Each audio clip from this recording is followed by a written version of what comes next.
The contents of this video are protected by federal law under the Fair Use Act and reserve all rights under the Fair Use Act as well as the First Amendment. I normally don't say this before a video, but please download this video as it may be removed. Please watch this video in its entirety before casting judgment upon my dissertation, if you will, please.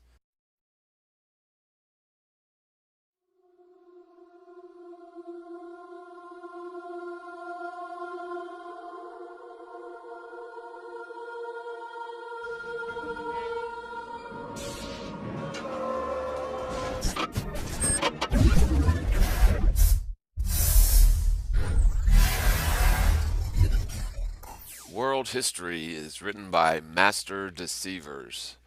These masters of deception are certainly found in the realms of higher Freemasonic orders or occult religions, if you will, like Satanism, or pseudo religions like Scientology, all bent on complete cultural manipulation at any cost.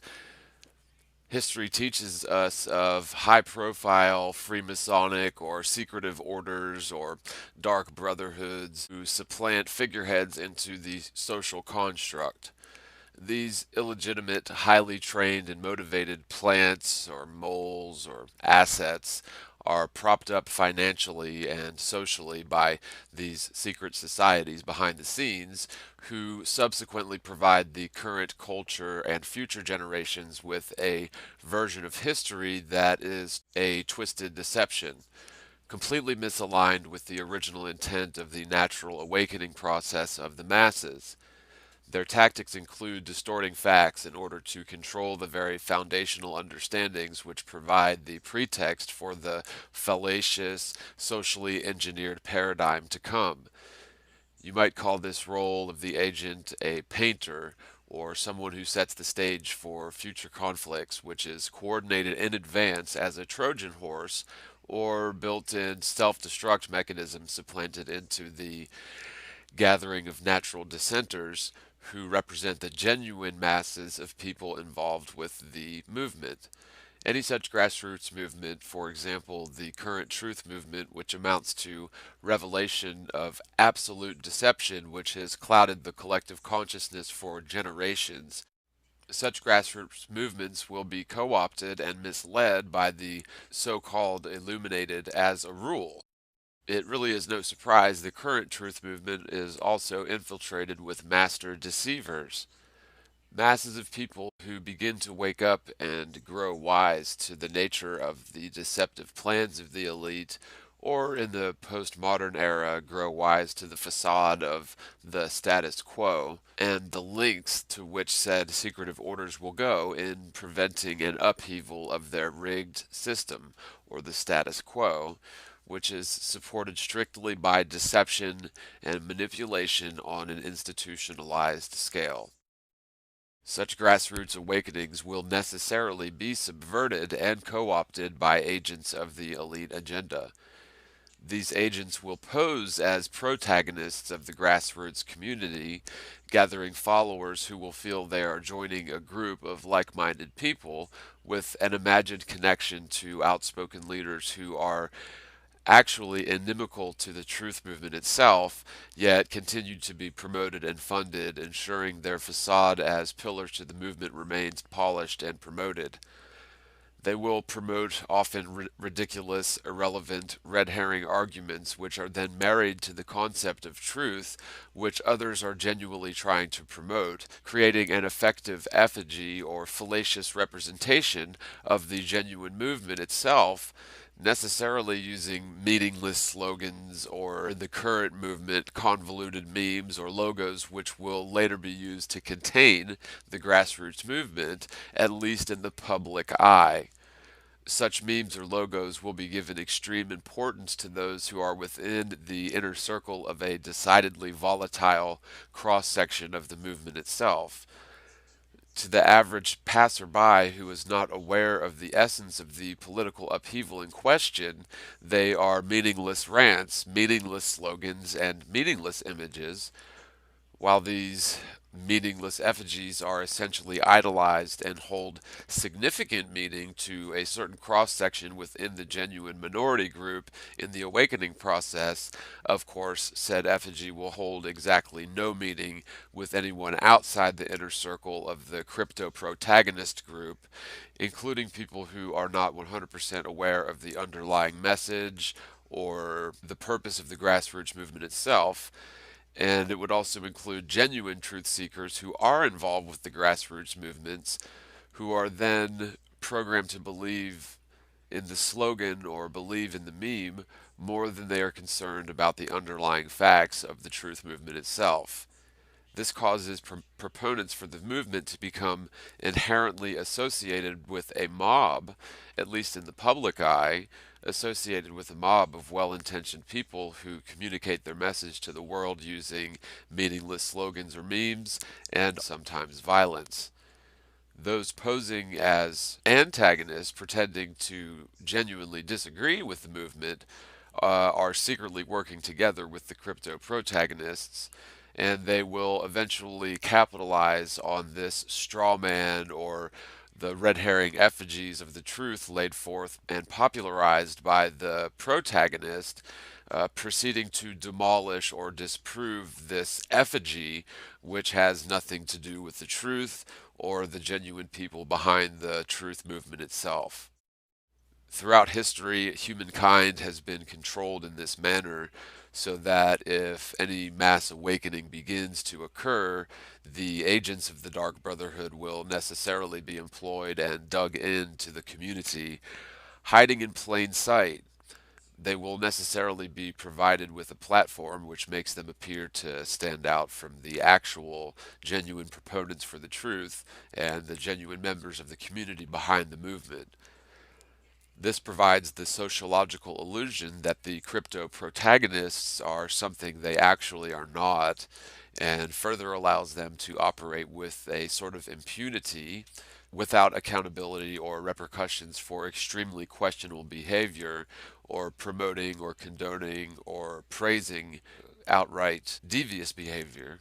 They'll have networks set up ready to go, turnkey networks complete with a staff of invisible people to promote and praise these phonies or bash and slander the crypto antagonist.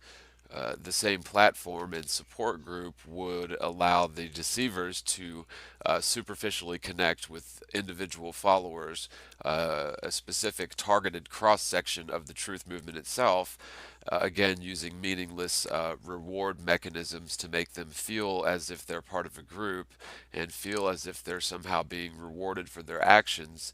And this same group will then silence any dissenters or people questioning their narrative, and you can expect them to attempt smearing the credibility of dissenters by starting rumor mills or attempting to cast doubt upon the genuine voices within the awakening truth movement community itself.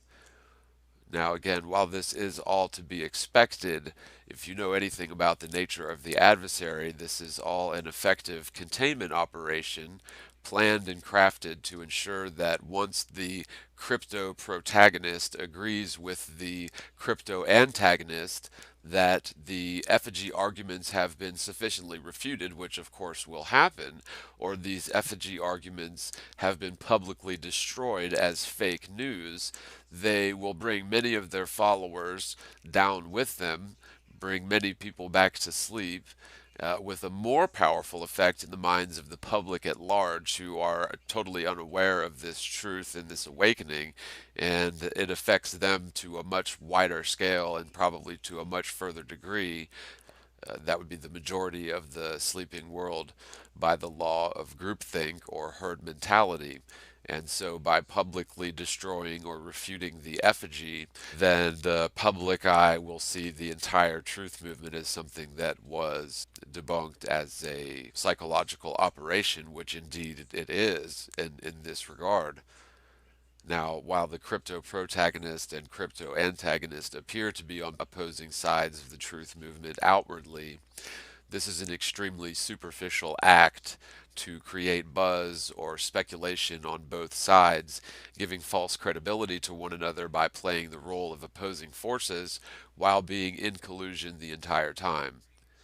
While they never admit to their league openly or in plain English, usually, there appears to be some legal boundaries in place where these deceivers are obligated to sort of secretly announce their allegiance in public or announce their allegiance publicly in such a way that anyone paying attention who is awake should recognize and vocally dissent against. However, many don't notice it, and so anyone not clever enough, this is their thinking, anyone not clever enough to discern the admission of the deceiver is assumed to be a non thinker. Hence, any lack of protest or dissent will imply consent by default from the genuine individuals being controlled by the narrative, which ultimately has nothing to do with the true purpose or the truth behind the movement in the first place. There's a very old slogan that they've used for a long time, but order ab chaos, or order out of chaos, is the only trick it seems this adversary has in their playbook. It's like that's the only thing, the only way they know how to control sociological awakenings and gathering of people. Order out of chaos. If things aren't going the way they want, or if there are people waking up to the mechanisms of their control, they will necessarily employ their sworn legions to control these social awakenings using this exact same method every single time. They will create characters on both sides of such grassroots movements of awakening people trying to share the truth with others. These characters will play very specific roles to control the conversation. These characters will gain followers or people who become entranced by their manipulative tactics and behave in such a manner which is not representative of the genuine people who comprise the truth movement. The deceivers playing the role of protagonist will be expected to fit in with the crowd of actual people working very hard to wake others up. But they are either so arrogant that they feel they can even announce themselves to be disingenuous, but people won't understand it, or they are bound by some sort of legality to announce their true purpose before they can manipulate people to their ends. The following is an interview with a fairly well known so called flat earther who is obviously part of this controlled opposition mechanism, and he's playing the role of protagonist. And this little hangout interview with well known troll, not going to say any names, none of these people use their real names, but you guys out there know who they are, and if you don't, then this should be fairly obvious to you if you've studied the practices of the Dark Brotherhood whatsoever. I will mention that the so-called flat earther that we're dealing with here claims that he, quote, used to be a 32nd degree Freemason, end quote. And I would like to point out that the only people in this world who used to be 32nd Freemasons are 33rd degree Freemasons and possibly higher. People like Bill Schneblin claim that he was a 99-degree Freemason because he was also a witch. Oh, and by the way, this flat earther also claims to be a practicing witch. So, whatever your feelings are on this sort of thing, anyone who's been in the truth movement and knows what's going on understands that we are up against Freemasons and witches. So, for someone to claim that they used to be a 32nd degree Freemason is just absurd. It doesn't make any sense whatsoever unless you consider the fact that he's acknowledging that he's now a 33rd degree Freemason or an enlightened one. I know for a fact when you reach the 32nd and 33rd degrees of Freemasonry, it is revealed to you, if you hadn't already figured it out, that the Freemasons essentially worship some made up entity called Jabulon, and they obviously have nothing to do with the Bible whatsoever, which is what a lot of people think about Freemasons. In fact, their rituals are based on Talmudic rites, and if you don't know about the Talmud, it is a hidden text of Judaism, and I'm not saying that this applies to all Jewish people by any means, just as KKK members don't apply to all white people, just as, I don't know, Black Panther Party members don't apply to all African American people, and jihadist terrorist doesn't apply to all Muslim people, and on and on and on. So, in the same regard, anyone who practices Talmud based rites, regardless of what their blood is, maybe we'll look a little bit more into the Talmud at another time, but let's just say that it is the embodiment of pure evil as far as I'm concerned. But let's get into the clip. People have asked my motivation. They said, "Are you just doing it for the money, for the friends, or whatever?" But like, who wakes up and says, "Let me go make friends with a bunch of flat earthers"? Okay, so for context, the person who was just speaking is the alleged so-called flat earther who is obviously an Illuminati Freemason witch. He just said, who wakes up one day and makes friends with a bunch of flat earthers?"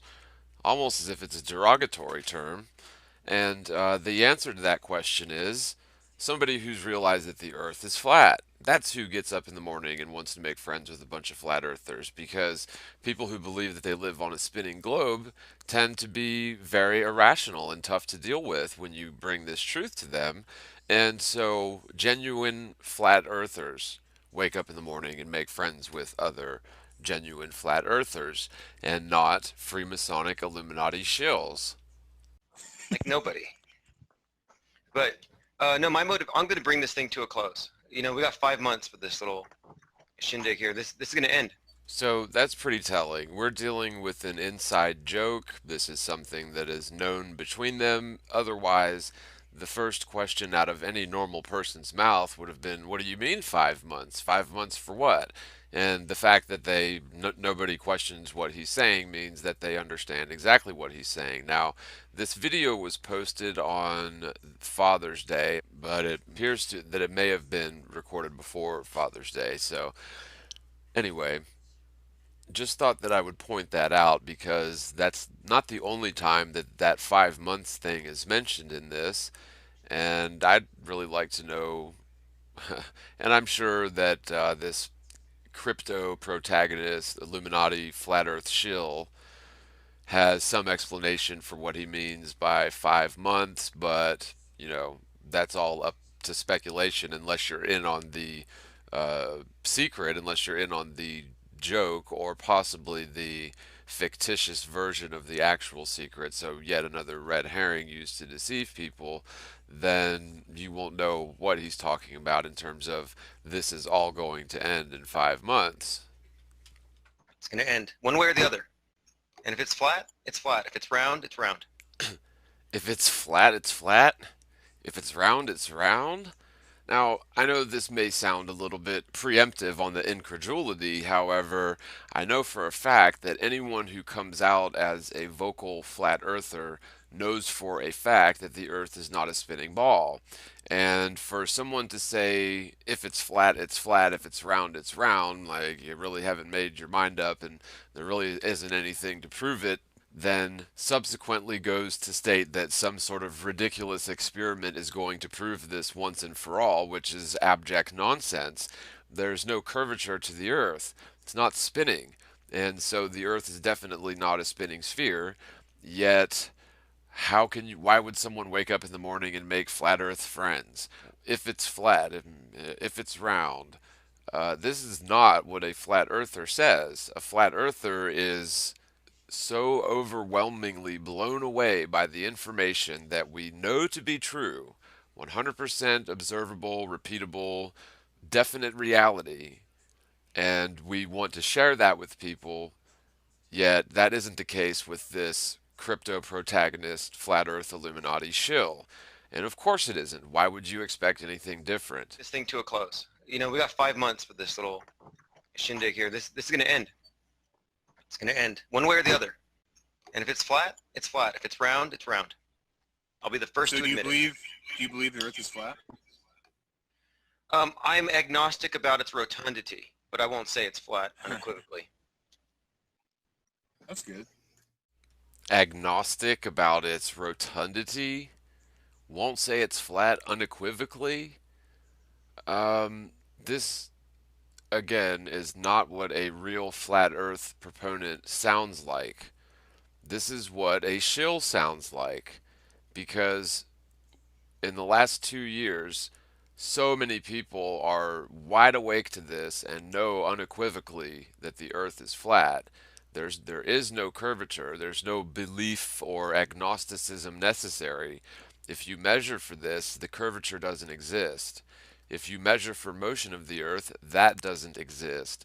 The earth is stationary and has no curvature, therefore it is absolutely no sort of spinning sphere whatsoever by any stretch of the imagination. And so for someone coming out, gathering up flat earth proponents and deceiving them and telling his dark brothers, these people are obviously in league with one another. It's painfully obvious. It's almost like as obvious as a wrestling match. They don't actually punch each other in the face. They slap their leg when they punch the guy in the face to make it sound like they did. They're not hurting each other. They're playing together for one common goal. In the case of wrestlers, it's obviously to make money and be famous wrestlers. In the case of Illuminati flat earth shills and Illuminati globe earth trolls, what this is obvious collusion, and their goal is to discredit flat earth in the public eye, because there's plenty of thousands of people out there, maybe millions in the world, who know the earth is flat, but there's billions who don't. And once the mainstream media has some sort of destruction of the flat earth effigy to present to the public, it's going to draw attention to this ridiculous psyop which is being hoisted upon the vulnerable, trusting, loving flat earth community, and using that trust against them as a form of gullibility. And this really has to be stopped. But let's continue the interview because it really gets much, much worse than this. Rotundity, but I won't say it's flat unequivocally. That's good. Okay, and when known globe earth trolls say that something that you're doing is good, I would call that a fairly good indicator of a red flag.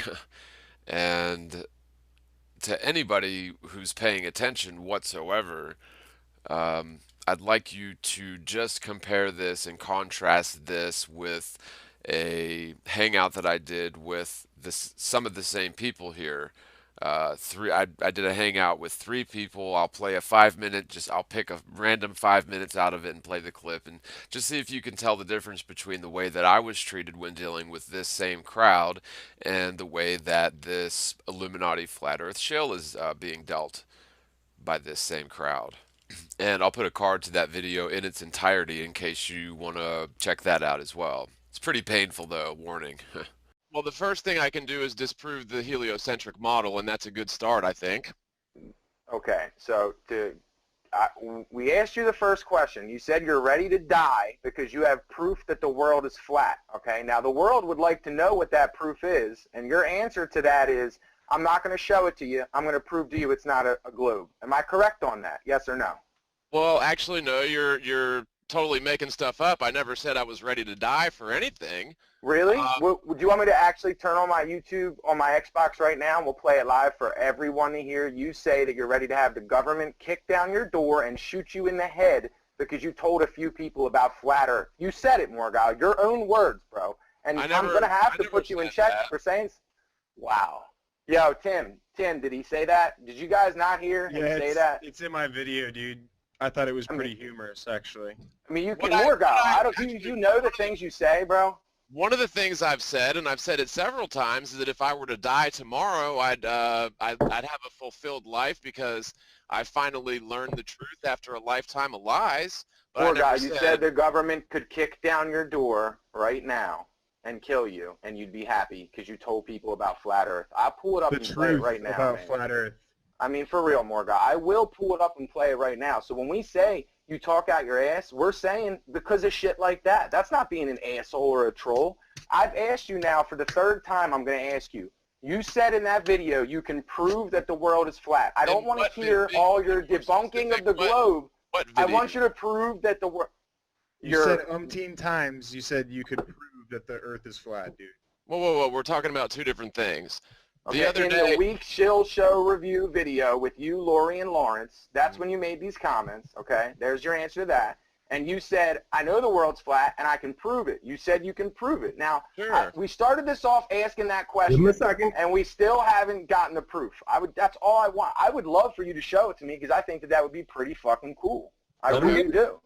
Well, it's a little bit more complicated than that, but let's start with one point, and we can debate that, and we can move to other points. But the first thing that totally demolishes the heliocentric model is the fact that if you're standing at the equator looking directly overhead in the winter, you can see the same stars overhead in the summer from the same spot.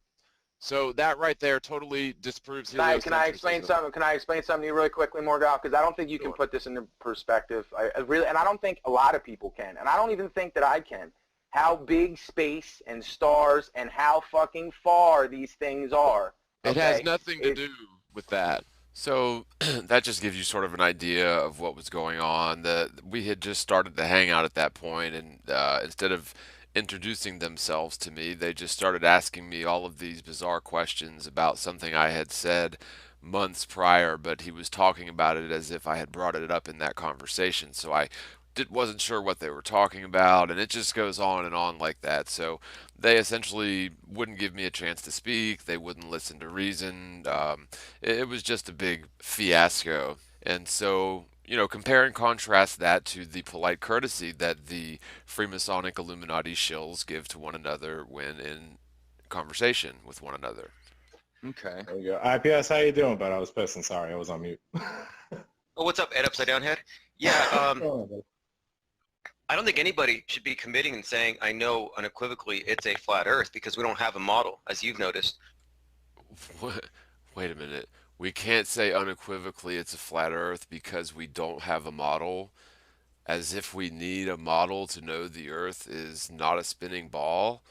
The heliocentric model has been thoroughly, thoroughly debunked. It's quite ridiculous actually, and all of the just empirical mountains, never-ending mountains of evidence show that the Earth is a plane, that many miles of standing water do not have any sort of convexity or curvature to them, and the Earth is absolutely 100% definitely flat.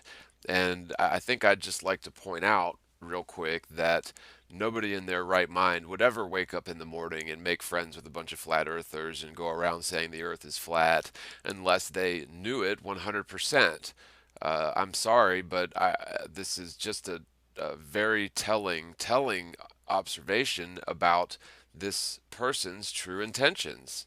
What we do know is that we have room for doubt, and I'm going to work towards overcoming that doubt by bringing about some evidence in the form of some guy who's sending a rocket up to the Kármán line.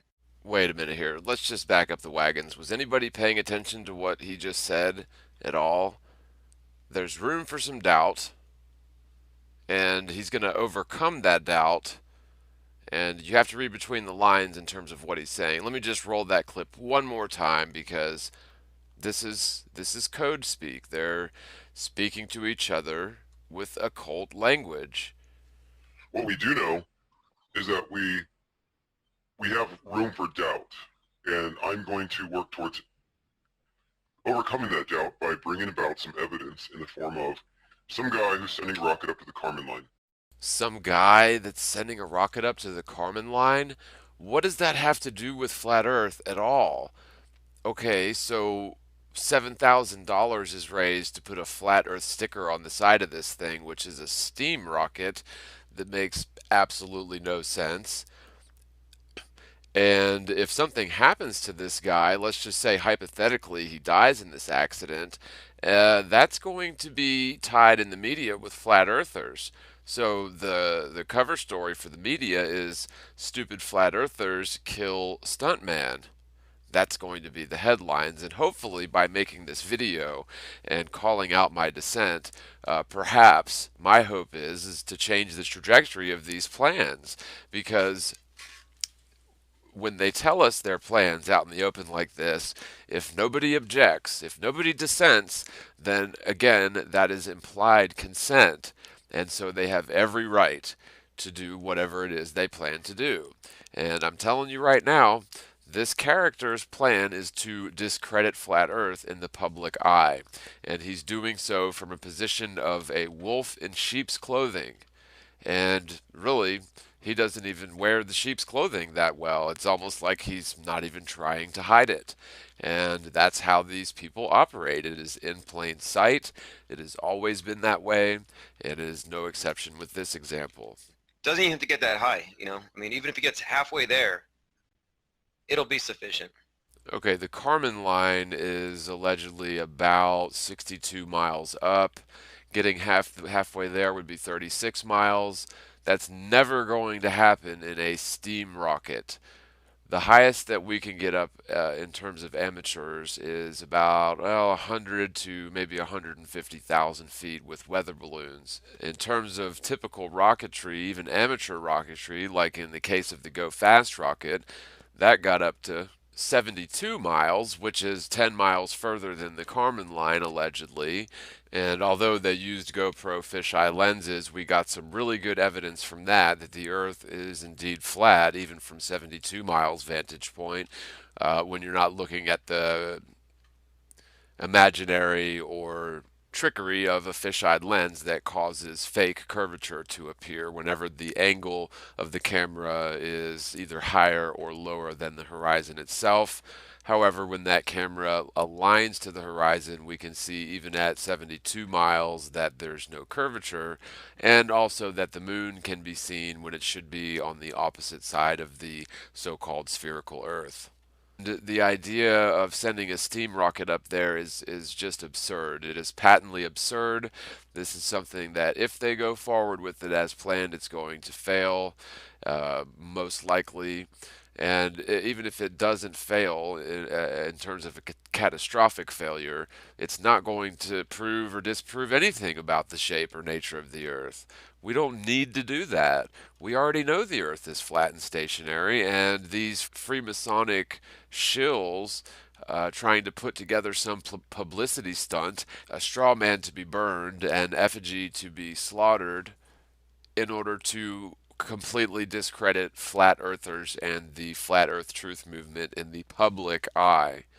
We have room for doubt, and I'm going to work towards overcoming that doubt by bringing about some evidence in the form of some guy who's sending a rocket up to the Kármán line. Doesn't even have to get that high, I mean, even if he gets halfway there, it'll be sufficient. So we have Mr. B on the panel here. He kind of knows a little bit. He was talking about the steam rocket. We didn't really understand how it was going to be launched up and how far it was going to get. Do you really think that he's going to get near the Kármán line with the steam rocket? Good question. Good question. I know he's going to get up. I guarantee that the 130,000 feet, no problem. 42 miles from there, I don't know. No, it's not a good question. It's a silly question because there's an obvious answer. The answer is no. A steam rocket is not going to get anywhere near the Kármán line. That is just ridiculous to even say that. What's even more ridiculous is to attach the concept of flat Earth to a patently absurd venture that is an exercise in complete folly and marrying that just fallacious nonsense to flat Earth and claiming that we need to do something like this to prove flat Earth and gaining followers to raise money for this adventure without even knowing whether or not it's going to get to the Kármán line or saying that's a good question. No, it is not a good question. It's a ridiculous question.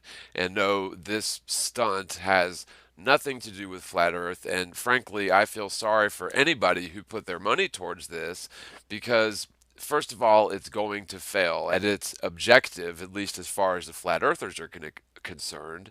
It's definitely going to be a win for the Illuminati shills either way, whether it ends in catastrophe or whether they strap a GoPro to it again to prove curvature. I mean, who knows? But yes, okay, so even if they put a regular camera on there, it's not going up as high as amateur rockets go. So, not steam rockets. Steam rockets come from the early 1800s. We have far more advanced amateur rocketry, and we don't need to send a person up in a death trap married to the concept of flat Earth in order to prove or disprove flat Earth.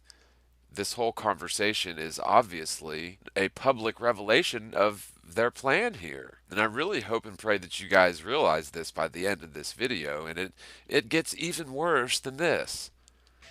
I don't know. I'm looking into the person who's designing it. In fact, I spoke with him yesterday, and he's releasing a 4-page PDF document that will explain the specifications. Okay. So Very good. I'm gonna. That'll be interesting to see. Yeah, once you've read that, you can decide. Okay. Okay, so flat earthers, in quotes, flat earthers, have already decided to pull the trigger on this ridiculous stunt, and they haven't even read the 4-page PDF explaining the logistics. I'd love to see this. In fact, I guess I'm sort of forced to pull this alleged 4-page PDF up and just see exactly what it says. I did find this Mad Mike character from, you can find a video, the one that I found was published in January of 2015. I'm not going to play it because I'll get a copyright strike for that. It's allegedly copyrighted material, but you can find it, and his steam rocket goes up maybe a couple thousand feet, if that, and he parachutes down and injures himself just going up a couple thousand feet. The stunt that they're trying is just patently absurd, absolutely ridiculous nonsense. So, I'm not going to dig too deep for this alleged 4-page PDF, honestly, but I did find the GoFundMe page for the so-called Flat Earth Community rocket launch, and they're at about, well, $2,000 of an $8,000 goal. Lots of people, some people's names that I recognize here have contributed to this. And let's just take a look at this a little bit. This is the most recent update. The next $40 plus donation will get this 16 by 20 acrylic canvas painting by Tim Osman with a Z. So that's not the Globe Earth Troll, donated by IPS. Let's just take a look at this image a little bit and see if this looks like something that a truther would really want to hang in their house. It's got the standard Freemasonic checkerboard floors, which is always something that they will include in their artwork. Oh, and by the way, the person who painted this is the same person who is the alleged flat earther who happens to be an Illuminati shill. Now, if you look at the overall picture, there's probably some hidden meaning to it, and I'm not going to try to dissect that, but overall, it is just a very disturbing picture, reminiscent of stuff that you might find hanging up in Buffalo Bill's basement dungeon. It rubs the lotion on its skin. It does this whenever it's told. Very disturbing stuff, and I would not donate $40 to this for any reason, certainly not for that quite horrible painting. You hang that in your house, you're liable to get followed around by a demon. Also, you'd think that if there was any sort of logistical information that was published by this alleged stuntman about this rocket launch, that we might find it on their GoFundMe page. However, you won't find anything but two little updates. The one was about that painting, the one is about another painting, And you have the story, which basically tells you absolutely nothing except for just a brief summary of what they want to do. So I'll just go ahead and read it. We were contacted recently by a gentleman named Mad Mike Hughes. Not only is Mad Mike Hughes a daredevil, but he's also a flat earther who ran across our billboard while watching Flat Earth Media. Mad Mike's main stunt is loading himself into a rocket and firing it from a rocket launcher.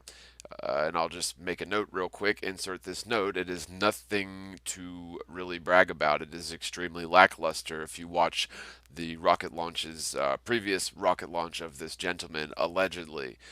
Anyway, back to the quote. The rocket then deploys a parachute and he makes his landing.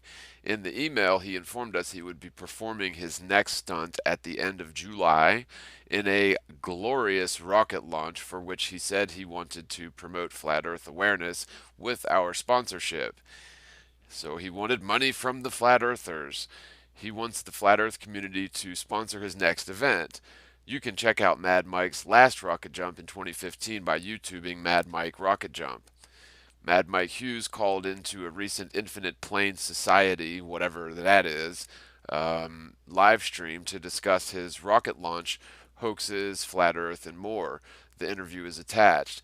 And it goes on about the size of the sticker and the amount of money that they want to raise on their GoFundMe. But in terms of the logistics of what they're exactly planning to do, there's really not a whole lot to find. And maybe, US internet sleuths out there with more time on your hands than I can find this alleged 4-page PDF file, but I'm sure it's interesting. And if I find it before ending the making of this video, then I'll try to include it, if not verbally, as an attachment or a, linked up page. Also, I just want to comment on the sort of convenience of this narrative. So, we're expected to believe that this Mad Mike Hughes character is a flat earther, yet he only got the brilliant idea to bilk flat earthers for money after he saw the billboard that this Illuminati shill posing as a flat earther helped to get put up. And then he actually lied to the press about his name, told them he was someone else, which, by the way, that is not the first time he's done that.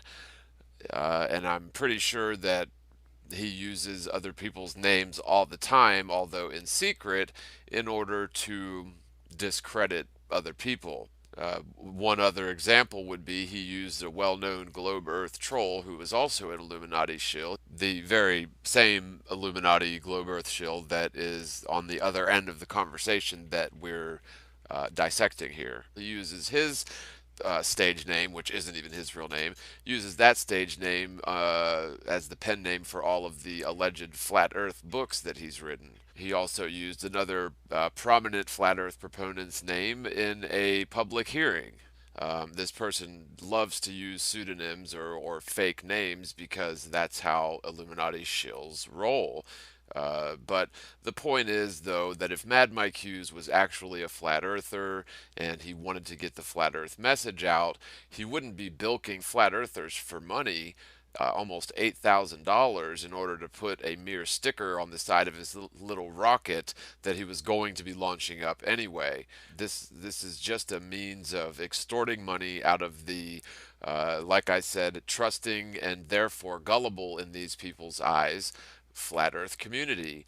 And so I really hope that by the end of this video, and yes, it indeed gets worse, that this person that we're discussing here is not to be trusted, and you shouldn't put the flat earth reputation on the line with the public stunts of this lunacy. It is absolute lunacy. So what I want to do here is make the point that it is in the best interest of all of us on all sides of this thing to see this thing through to its conclusion, and we're going to reach an answer faster through Mad Mike than through anybody else. When he says that it's in the best interest for all of us on all sides of this thing, he's not talking about flat earth proponents and globe earth trolls. He's talking, when he says refers to all of us on all sides of this thing, he's referring to the brotherhood which he's working with. And it even appears as if that this Illuminati flat earth shill is of a higher rank and of more knowledge in terms of the esoteric cultism than any of the other shills on this show. So just want to point that out. Also, in what context could such a ridiculously contrived stunt event be any sort of deciding factor in the scientific venture to prove the shape and nature of the Earth? That is the most absurd thing I've ever heard, unless you put it in the context of how these Illuminati shills plan to take down an effigy of flat Earth truth in the public eye and in the media once and for all, so that flat earthers will be permanently labeled as science denying idiots because they will be associated with this effigy of flat earth truth that is planned on being destroyed, I would suppose, within the next 5 months at the very latest. I would also submit that I'm really very much hoping to accomplish one thing with this video and one thing only, and that is to change the trajectory of the events that they have in plan. By calling this out and by voicing my dissent to this whole thing, I am not giving my consent, and therefore it very well may change the trajectory of events that transpire in this whole ridiculous flat earth steam rocket stunt hoax.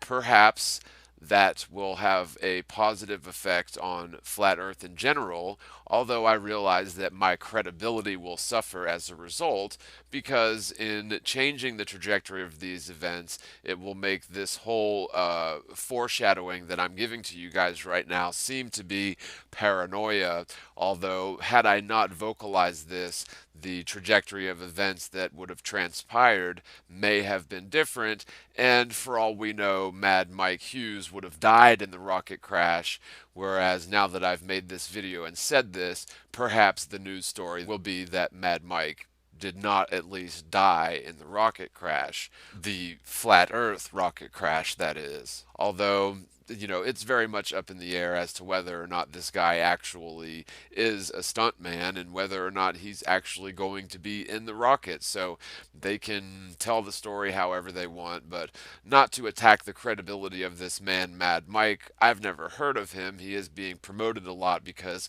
he's come out as a flat earther, although it is fairly suspect to me that any flat earther would wait for a billboard to be put up before deciding to do a stunt that just so happens to coincidentally bilk flat earthers for $8,000.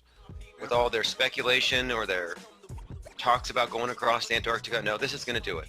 As opposed to all this speculation and talks about going past the Antarctic, this is going to do it.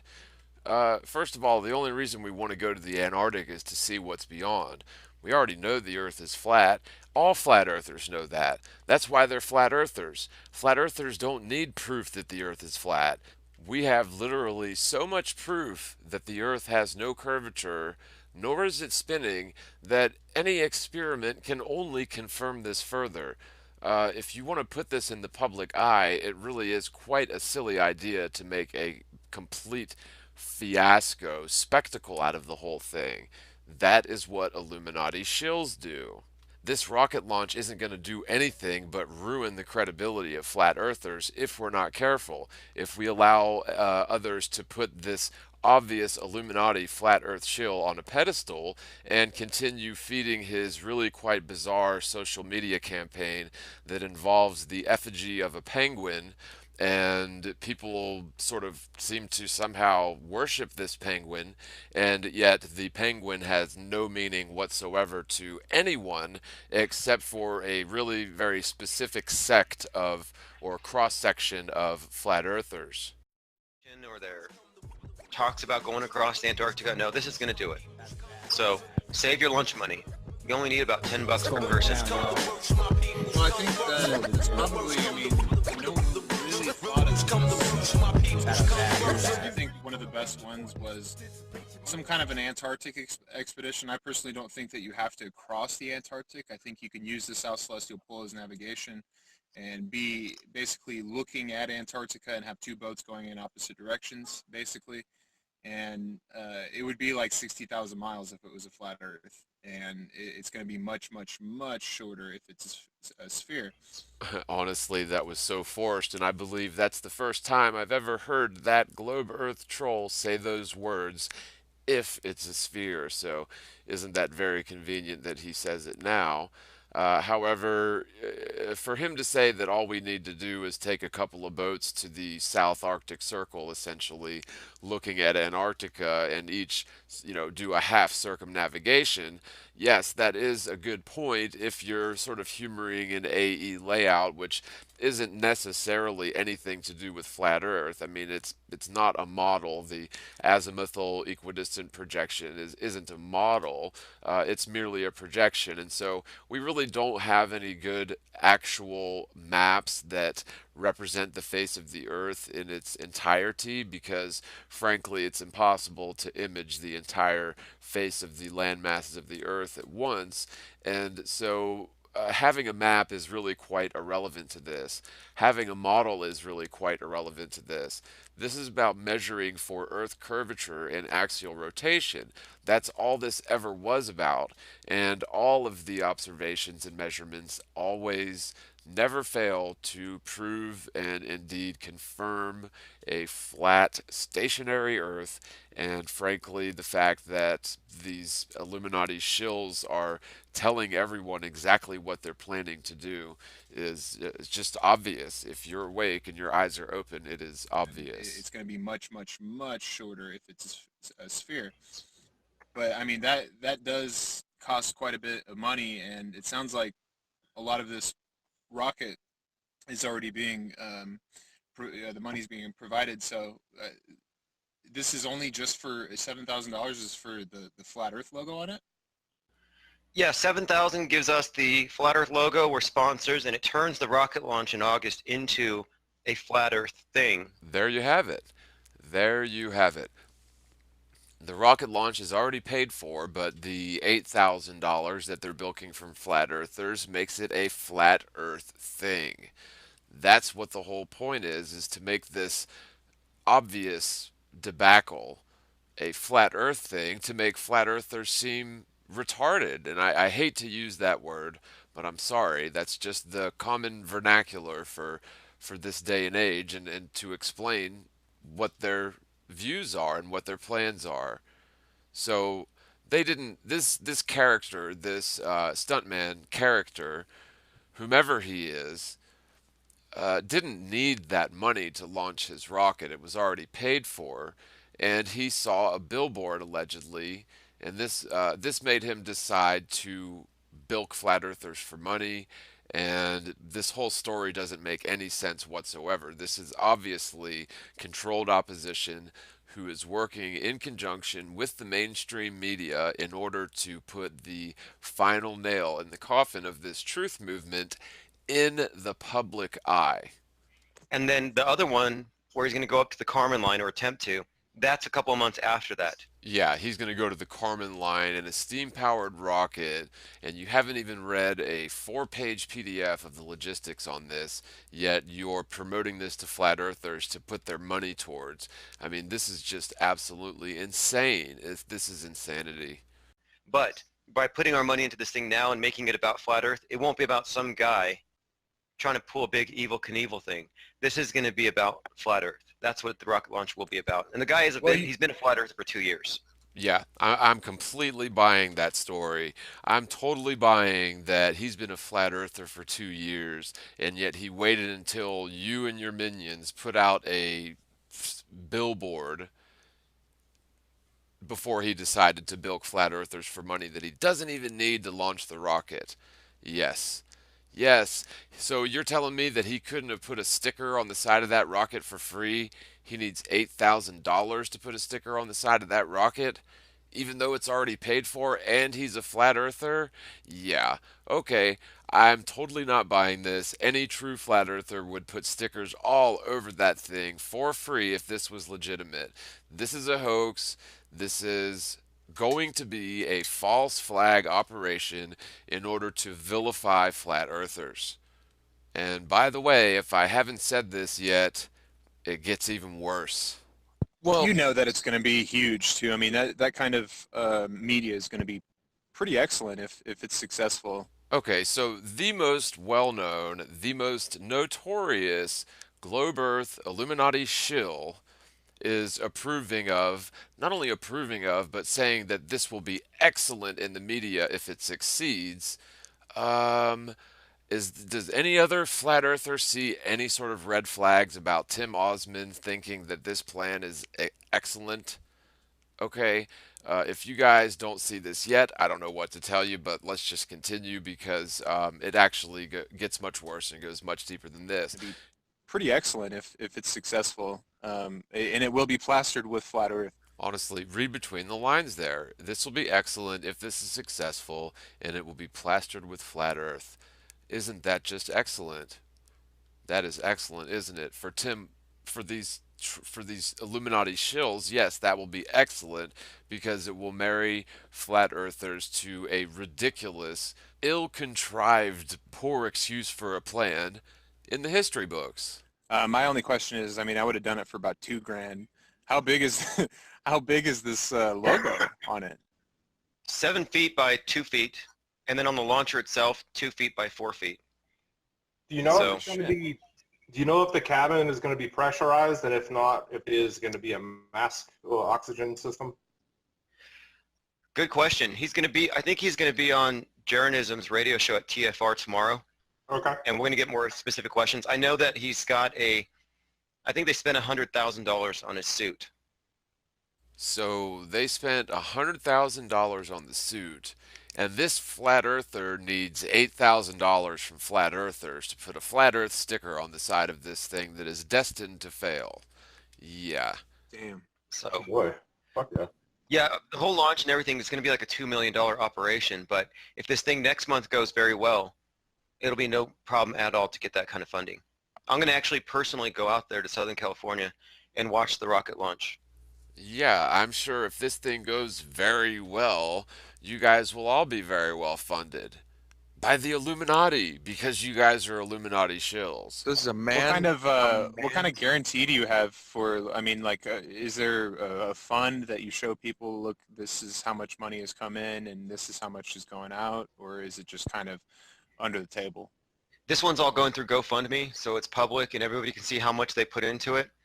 And that's being managed by somebody else, not me. So Of course not. Of course it's not being managed by you because that's like one of the rules of Illuminati shills. They get people within the movement to do most of their work for them.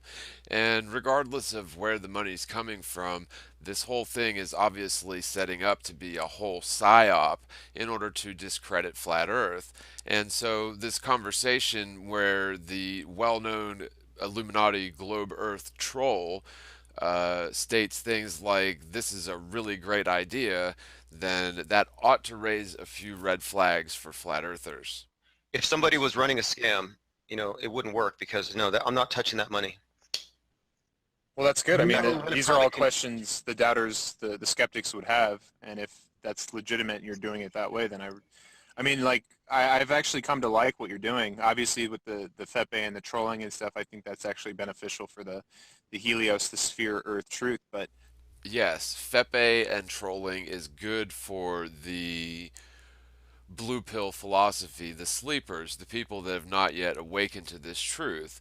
That's exactly what Fepe is. It's something that makes absolutely no sense. It's actually quite hideous looking meme creature which is associated with flat earth by the followers of this meme only, and to any rational person memes plastered with this ridiculous thing with a widow's peak where basically you have an M at the top which means Mason, and they sort of code this in all of their artwork, which is a pattern of Masons. And Fepe is used as sort of an effigy or a meaningless slogan, if you will, that's used by all communist dictators in order to rally people behind something that has absolutely no meaning whatsoever to anyone outside the clique or the minions of this Illuminati shill. um, as far as this rocket, I mean, there's, I can't even get anybody to spend $50 on geodetic surveying equipment just to verify if that's correct. So, I mean, this is a big deal. Like, if we can get decent enough cameras and stuff, and this actually works, like, this is going to be huge. So I applaud you on that. I'm also thinking that even if, let's say he goes on this rocket launch in about 6 weeks or whatever, and he crashes, even if that happens, I think this thing will still be moved forward because the number of people who will be suddenly debating this thing, somebody's going to come out with the one shot, one kill, flat Earth is dead. Wow, well, that sure was a mouthful. And he does go on to say, or if globe Earth is dead, but frankly, the globe spinning around an infinite theory of space-time as the result of the Big Bang Theory, held together by the theory of gravity, it is dead. The globe has been dead. The globe's been dead for a couple of years as far as any legitimate flat earther is concerned. And the fact that they just mentioned the idea of this man possibly dying in the crash just goes to show you exactly what I said earlier. I'm willing to bet now that I've made this video they won't claim that this man died in the crash, although don't hold me to it. I do think, however, that if enough people understand that this is a propaganda stunt, this is a false flag hoax stunt event, which is being coordinated by these Illuminati shills from both sides in order to ultimately put flat Earth in the media, but not the truth about flat Earth, which is, again, the lack of curvature and rotation of the Earth for starters. That's the truth about flat Earth, but what's going to happen is this effigy of flat Earth is going to be killed. So whether or not Mad Max dies in this thing is sort of irrelevant, as he said, because it's going to spark a debate in the public conscience, and that public conscience debate is going to start with a huge debacle attached to the idea of flat Earth. And so everybody's going to be coming at it from an angle of these idiots thought they'd get to the Kármán line in a steam rocket. Suddenly debating this thing, somebody's going to come out with the one shot, one kill, flat Earth is dead, or globe is dead. Somebody's going to come up with something. I don't think hope. I don't think there is, though. It's just the physicality of our world, like just how it is, how small we are compared to it, and how far we can see. I mean, do these people even hear themselves? If the Earth was a spinning sphere, we would definitely, absolutely know it without a doubt. The Earth is absolutely stationary, and this is 100% demonstrable. Anybody in the world can very easily prove that we're not spinning at 1,000 miles an hour near the equator. We're also not flying through space at 66,000 miles an hour. And in terms of how far we can see and how big it is quite irrelevant to the physics of it. Physics has to do with bodies in motion. Geometry has to do with the shape of objects, team Shillery. And so the geometry of it would be, observing and measuring the Earth. Literally, geometry etymologically means measure the Earth. However, the physics of the thing is really the most obvious point that none of these so-called flat earthers or globe Earth trolls talk about. They never talk about the lack of wild accelerations in motion due to the Earth allegedly traveling in multiple directions at the same time along varying degrees of arcs, up to 500,000 miles an hour with the sun around the galaxy and millions of miles an hour with the galaxy through space.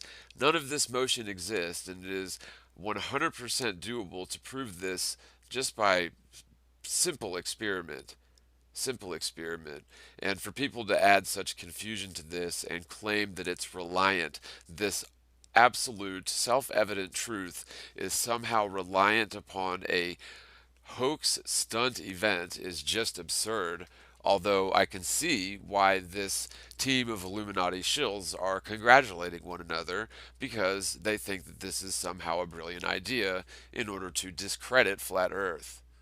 And a lot of different factors that just, I mean, it basically makes it impossible to prove to a flat earther, unless they get shot up with Mad Mike or Max or whatever. I think that there might be some ad hoc fallacies that come, even if there's a complete sphere, even if you can completely see the curvature, I think some of them will continue this for years and years to come. I'll just mention quickly that Mad Mike is an MM name, and that of course means Mason Mason or 33. All you have to do is turn the M sideways. So there you have that. Russian vids, and let's just say hypothetically that he does get to the Kármán line in a steam rocket. I mean, that just sounds so absurd even saying those words. But let's just say he somehow makes it to the 62-mile high Kármán line in a steam rocket. And we're expected to believe that they will somehow find curvature at 62 miles when there is no curvature from 72 miles, according to the Go Fast rocket. Which did use a fisheye lens, but there are certain frames of that sequence where you can clearly see absolutely no curvature in that amateur rocket launch footage, which I cannot play for fear of a copyright strike. However, this is just absolute nonsense, and any rational flat earther would have mentioned that it will not prove anything, and furthermore, it will never get to the Kármán line, ever. It won't even get halfway. It won't even get a quarter of the way. They'll get, up to 100,000 feet in their weather balloon, but anything beyond that is just absurd. I've worried about that. I'm like, what if this becomes like another cult or something where, like Hollow Earthers, that's been a cult that's been around for like 100 years. And it's like, there's no reason to buy into that at all. What if this turns into a cult or something? So what if people who know the truth about the earth turn into a cult? Oh, you mean like the cult that you're running at your channel there? That sort of cult?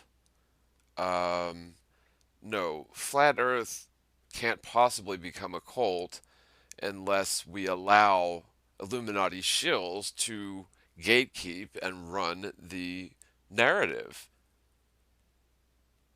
And while there may not be any reason to buy into Hollow Earth at all, uh, there's no reason to buy into Flat Earth at all because it's the truth. You don't have to buy into the truth. The truth just is the truth. You have to buy into deceptions or theories, or you have to buy into scams like what you guys are trying to do, but you don't have to buy into the truth. That's a completely non sequitur statement unless you're looking at it from the context of Illuminati shills dealing with one another in public and sort of laughing amongst one another that nobody out there seems to notice that this obvious Illuminati shill, this at least 33rd degree Freemason who used to be a 32nd degree Freemason, of course, right? I don't think it goes from 31 to 33, so you have to be a 32nd degree Freemason first. And finally, while Hollow Earth may have been around for about 100 years, according to history, everyone knew the Earth was flat for all of history, except for leading up to about the 1500s when the first globes were made, and that's when it became extremely popular. Even though it's a false lie, it's completely wrong. The Earth isn't a spinning globe, but that's when it really became popular. Now, of course, there were ancient Greeks who allegedly kicked the idea around a bit, but it wasn't even accepted amongst the ancient Greeks, the spinning globe Earth hypothesis. So, to claim that hollow Earth theory has been around for 100 years is a false equivalency.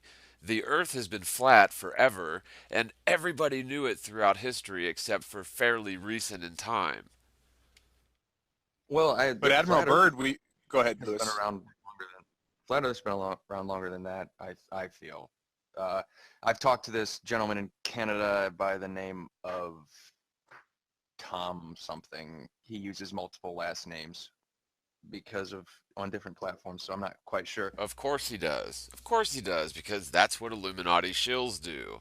Why would you bring anyone up in this Illuminati shill conversation unless you all were yourselves were Illuminati shills? Of Tom something. He uses multiple last names because of on different platforms, so I'm not quite sure. But he has referenced entire groups of people, like entire fishermen small fishing villages in Canada where they just all go about their lives quietly believing the earth is flat. And they don't, and they were born into it. Their parents believed it was flat, and their parents believed it was flat, and they all teach their kids that it's flat, and they all just don't care that the rest of the world is wrong in their point of view, and they know that there'll be to your Oscars. reality though, to your reality, I mean, if you stay in a localized area, it can be Right, mapped it's out. fine. Yeah, it's totally Yeah. fine to, and it doesn't hurt them in any way. But and then the steam rocket, like you have a, I mean, seeing the plans for that would be very nice, but I just pulled up the world record there for steam rocket. The height is it's not even a mile. That's the Yeah, world record. Like you have a yeah. I would lot wait of ground to cover. until he's going to be on these different shows and he's going to answer some specific questions and send this document. Because I was asking him about it, and he's like, "Just wait till you've read this because it's going to answer a lot." So you're willing to stake your reputation, or more so, flat earthers' reputation in general, on something that you don't even know any of the details? Well, whose name are you going to use to say that you coordinated this event when it fails? Whose name are you going to use? You better not use mine. You know, this is just absurd. Of course, a steam rocket is not going to make it as high as they're claiming. I don't care what the platform is that you launch from. The barometric pressure when you get up to over 100,000 feet is not going to be sufficient to support rocket propulsion. But Is the there are oh, consequences for flat Earth belief that I think we should mention here. Is that if it's proved to be a globe, suddenly I'm not going to be a global warming denier anymore. Wow, another loaded sentence. So, flat earth belief, which I don't even know what that means. Flat earth belief sounds like Santa Claus or the Easter Bunny. Globe earth belief is something that I clearly understand because it is probably the greatest deception, well, one of the greatest deceptions possibly of all time. And to couple the idea of flat earth with belief is not what flat earthers do, not genuine flat earth proponents. Now, if it's proved to be a globe, is another just preposterous statement, but why would you marry this concept to global warming? So now you're going to try to lump in the global warming deniers with the flat earth deniers in your little media stunt? Uh, wow. I'm going to stop ripping on the man bear pig, and I'll stop advancing because there's a lot of stuff that comes out of this thing that it's going to fundamentally shift how I approach politics even. So the man bear pig is an interesting reference for those of you who don't know. Man bear pig was it comes from an episode of South Park, and Al Gore, the infamous politician who discovered and global warming or whatever and started taxing everybody for carbon emissions, which is just preposterous. But Man Bear Pig also references the occult reference behind this is the Cave of the Winds. Now, the Cave of the Winds has its own little esoteric backstory. There's a web page about the dark side of Colorado by Lizard, and there was a poem by John Denver about this instance. I won't read it, but this I'm going to read from this article, and I'll put a link in the description. Again, it's called The Dark Side of Colorado, and this is all going to be a quote. And it says, I moved to Colorado Springs a few months after the Columbine shooting. My then girlfriend's parents had a house there about 10 miles away from NORAD, right up against the Front Range. We only lived there for 9 months, but in that brief time I experienced enough to be unsettled by the energy there. If that sounds kind of new age, well, keep reading. Stephen King picked Boulder, Colorado as the settling for the good guys led by Mother Abigail in The Stand. I'm a big Stephen King fan, and he's one of those writers with a tremendous gift that allows him to tap into a source most aspiring writers don't have access to. Some people call it the muse, but it's much more than that. I believe there is a spiritual aspect to reality that we humans have very poor grasp of, though I don't think that it was always the case. I think the indigenous cultures have had a much healthier understanding of the spirit world. Surfing the old internet today, I came across the legend of Manitou Springs, which is the name of a little town next to Colorado Springs, where I worked as a dishwasher for those 9 months. The gist of the legend is that two hunters from different tribes came to the crystal springs to quench their thirst. One hunter had been successful and the other had not. Seeing this disparity, the unsuccessful hunter grew envious and picked a fight, which escalated to murder. Over the body stood the murderer, and no sooner was the deed of blood consummated than bitter remorse took possession of his mind, where before had reigned the fiercest passion and vindictive hate. With hands clasped to his forehead, he stood transfixed with horror, intently gazing on his victim, whose head still remained immersed in the fountain. Mechanically, he dragged the body a few paces from the water, which, as soon as the head of the dead Indian was withdrawn, the Comanche saw suddenly and strangely disturbed. Bubbles sprang up from the bottom, and rising to the surface, escaped in a hissing gas. A thin vapory cloud arose, and gradually dissolving, displayed to the eyes of the trembling murderer the figure of an aged Indian whose long, snowy hair and venerable beard, blown aside by a gentle air from his breast, discovered the well-known totem of the great Waukaaga, the father of the Comanche and Shoshone nation, whom the tradition of the tribe, handed down by skilful hieroglyphics, almost deified for the good actions and deeds of bravery this famous warrior had performed when on earth. Stretching out a war club towards the affrighted murderer, the figure thus addressed him: "Accursed of my tribe, this day thou hast severed the link between the mightiest nations of the world, while the blood of the brave Shoshone cries in the Manitou for vengeance. May the water of thy tribe be rank and bitter in their throats."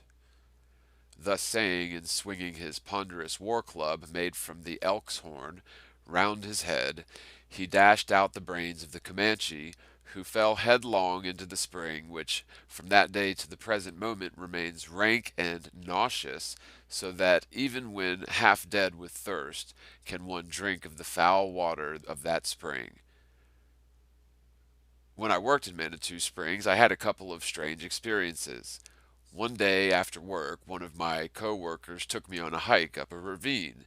He showed me a little trail that climbed the ravine wall to a ledge where there was what looked like a cave opening closed off by a metal door.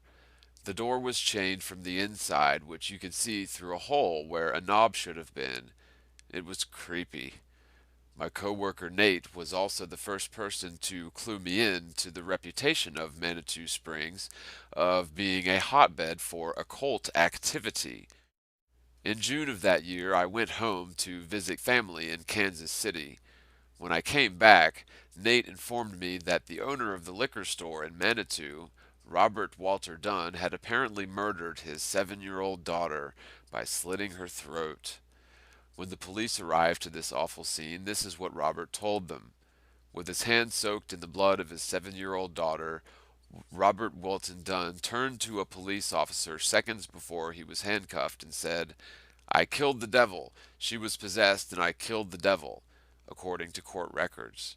I found another piece about this area worth noting at Examiner.com titled "Unseen Conflict." Here's how the topography is described.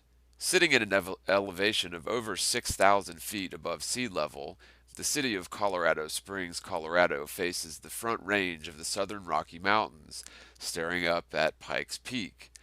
It is the home of a strong defense industry, along with high-tech corporations and Christian ministries such as Compassion International and Focus on the Family.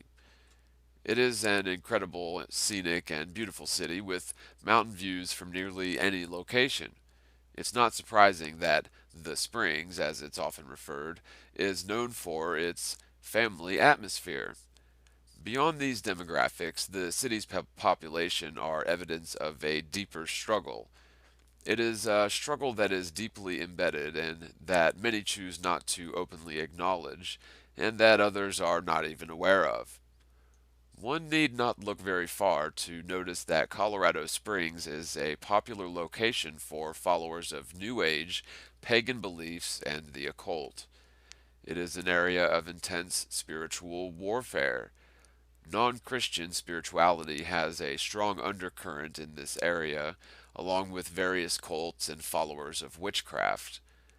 Just a few minutes from Colorado Springs is the small city of Manitou Springs. Although it's a beautiful place, it is believed that Manitou was at one time dedicated to Satan and is the Wiccan capital of the nation.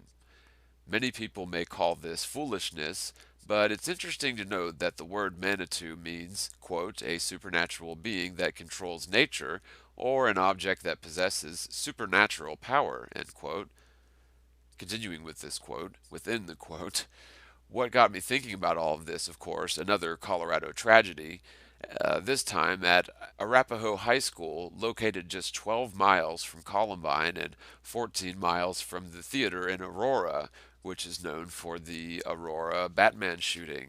Carrying a shotgun, a machete, and a bandolier of ammunition, as well as a backpack with 3 incendiary devices, Carl Halverson Pearson entered at Arapahoe High School and launched 80 Seconds of Terror as he hunted his debate coach, who was also the school librarian.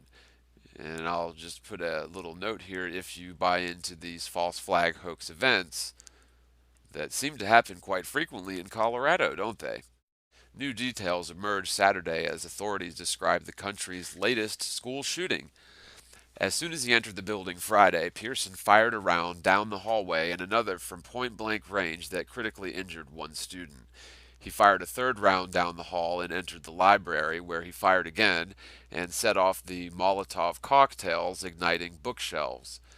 As fire and smoke poured through the room, Pearson fired a fifth round and went back to the corner of the library, where he fired his last shot, allegedly killing himself.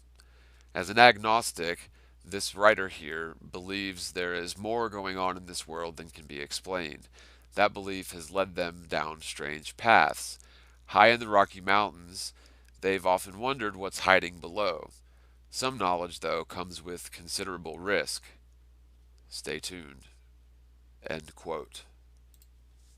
And I guess it's probably worth a mention that South Park is one of those mainstream media productions where we've seen consistent predictive programming and just all sorts of really quite awful things for children to watch, and yet it's presented in a cartoon format. And so, you know, when did grown men, have conversations referencing cartoon characters and find that sort of thing funny?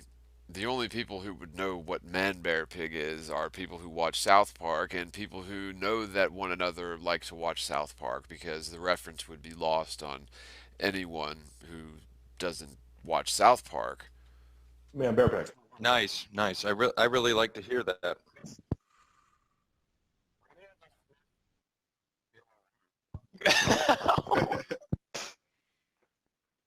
The only Admiral reason, Byrd talked about it too. okay, what Flat Earth has going for it is the deception within the ISS and NASA. Unless you believe all that's true, and if you believe in the Apollo landing, if that's the case, yeah. But What is this guy talking about? Seriously, what flat earther talks like this? Any normal, logical flat earther doesn't talk about belief. And no, the only thing flat earth has going for it is not the deception of the ISS. And if you believe in that, then, well, yeah, then the earth's obviously a globe. I mean, how ridiculous is this? Like, if you're going to have a conversation with people promoting flat Earth, you ought to tell them that the Earth doesn't have curvature and it's not spinning. You shouldn't encourage the trolls, the Illuminati shill trolls, which you're an Illuminati shill too, so of course you're going to talk about ridiculous red herring arguments instead of the actual truth. But hopefully you guys can see that no actual flat Earth proponent talks like this. I'll reconsider the Apollo landing if it's shown to be a ball and it looks like what we'd expect it to look like. Hey, IPS, I got Well, a I don't think, real quick, Ed, I don't think that you really need to examine, I mean, maybe you should examine your paradigms and your beliefs afterwards, but I don't think that necessarily it makes global warming true once you figure out that it is a globe. Change your paradigm afterwards. After what? After this ridiculous stunt? Uh, this doesn't add up whatsoever. It really doesn't. I mean, I really can't say much more. You know, go ahead, Ed. True. That's actually a good point. Well, it relates in this way. When you look at what flat Earth actually means versus the globe, with the globe, the governments of the world can make the case for increased regulation and taxation on the grounds that they have to save the planet because of this phenomenon of global warming. But no globe, no global warming. Pointing out the ridiculous statements this person is making is getting quite tiresome, although apparently myself and just a few other people are the only ones that are noticing this stuff.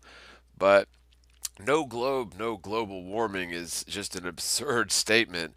Of course, if the Earth is flat, then it couldn't be a globe, but there could technically be system-wide, changes in the average overall temperature, whether the Earth is spherical or whether it's flat, which indeed it is. However, measurable trends in temperature are not something that are exclusive to either a sphere or a flat Earth, and to assume that that is somehow exclusive to a sphere or flat Earth is further preposterous. The fact that the Earth is indeed a stationary plane and we may be seeing some temperature rises, although global warming appears to be a hoax, if you watch the news from about 30 or maybe 40 years ago, they were saying that we were definitely on a trend for a new ice age. And in the last 20 years, of course, they say we're on a definite trend for global warming. And I'm sure that the phenomenon of chemtrails, which is yet again another hoax, another deception, chemtrails are indeed. Uh, that may do something, however, to change the climate overall.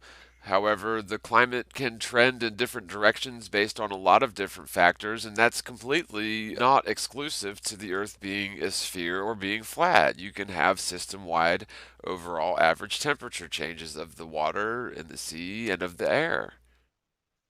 But if there's globe and no global warming still, and it's still a hoax to give us carbon taxes and all this nonsense, then isn't that still a viable conspiracy or I, agenda?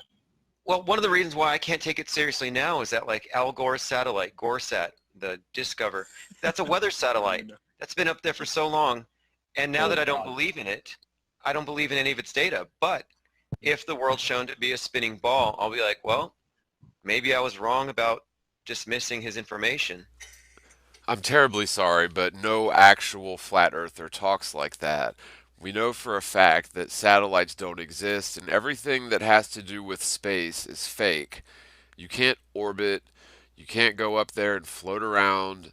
That is a lie pushed in your brain since you were a child by the likes of NASA, as well as Star Wars, Star Trek, Lost in Space, and every other show that you've seen with little fake astronauts in space, and all of the different world governments who are all members of the Antarctic Treaty, by the way, who claim to go into space and float around and play ping pong with water. The theory of space-time doesn't actually exist. That is all a lie. And so any flat earther saying, if it's proven to be a globe, then I can rely on this satellite data doesn't make any sense whatsoever. And we can rely on data, but we can't rely on any sort of data coming from anyone claiming to have a satellite. And if you're somehow tricked into believing the Earth is a spinning sphere again, even though no true flat earther would ever reserve the possibility for the Earth being a spinning sphere, because we have taken this really quite personal and difficult journey to the startling conclusion that the Earth is absolutely not a spinning sphere, and there are simply no reservations in terms of, well, perhaps satellite data will prove global warming once we prove the Earth is a sphere in the public eye, of course. You're not going to prove anything to actual flat earthers, but you're going to try to do some pretty serious damage to the reputation of flat earthers in general by this just ridiculous stunt that you Illuminati shills are planning. You guys haven't heard the latest Al Gore stuff then, apparently, since you're not referencing it. Huh, isn't that a little bit of a anecdotal confirmation of my theory that these guys are all referencing things that they've discussed? They're all up on what each other are referencing. Not a big surprise. Al Gore claimed that he's on a mission from God. I'm not joking. Look it up. He did that like a week ago. That global warming, he was told by God to fucking do global warming. I'm not joking. Well, I'm the one who called him a doomsayer, advancing a new version of the second coming where instead of God punishing sin, God's punishing pollution. Instead of original sin, you have a carbon footprint, and that he is in fact selling indulgences through the cap and tax program. So If anyone just paid attention to what this so-called flat earther just said, he insinuated that he had something to do with Al Gore pushing this narrative that he's like the second coming. Now, either this person is having delusions of grandeur, or they are an architect of social constructs which the Illuminati ends up using to control the narrative of the mainstream, which everybody or 90% of the world believes, hook, line, sinker, and the entire fisherman's boot. Al Gore claimed that he's on a mission from God. I'm not joking. Look it up. He did that like a week ago. That global warming, he was told by God to fucking do global warming. I'm not joking. Well, I'm the one who called him a doomsayer, advancing a new version of the second coming where instead of God punishing sin, God's punishing pollution. Instead of original sin, you have a carbon footprint, and that he is in fact selling indulgences through the cap and tax program. So yeah, it's Right. absolutely, to me, global warming is a Jesuit construct, has nothing to do with science or saving the planet. Of course it is, and you would know that because you are a Jesuit Illuminati shill. yeah, it's absolutely, to me, global warming is a Jesuit construct, has nothing to do with science or saving the planet. Right. Hey, Unless I'm wrong, which we'll know in 5 months. 5 months. I got a question about this rocket launch, though, IPS. Like a serious question. Do you know if there's any budget allotted for specific cameras? Like, say, like if you had like 15 hundo, like pushed aside for like a Canon 70D Mark II with like, I don't know, like a 250 to 600 millimeter zoom.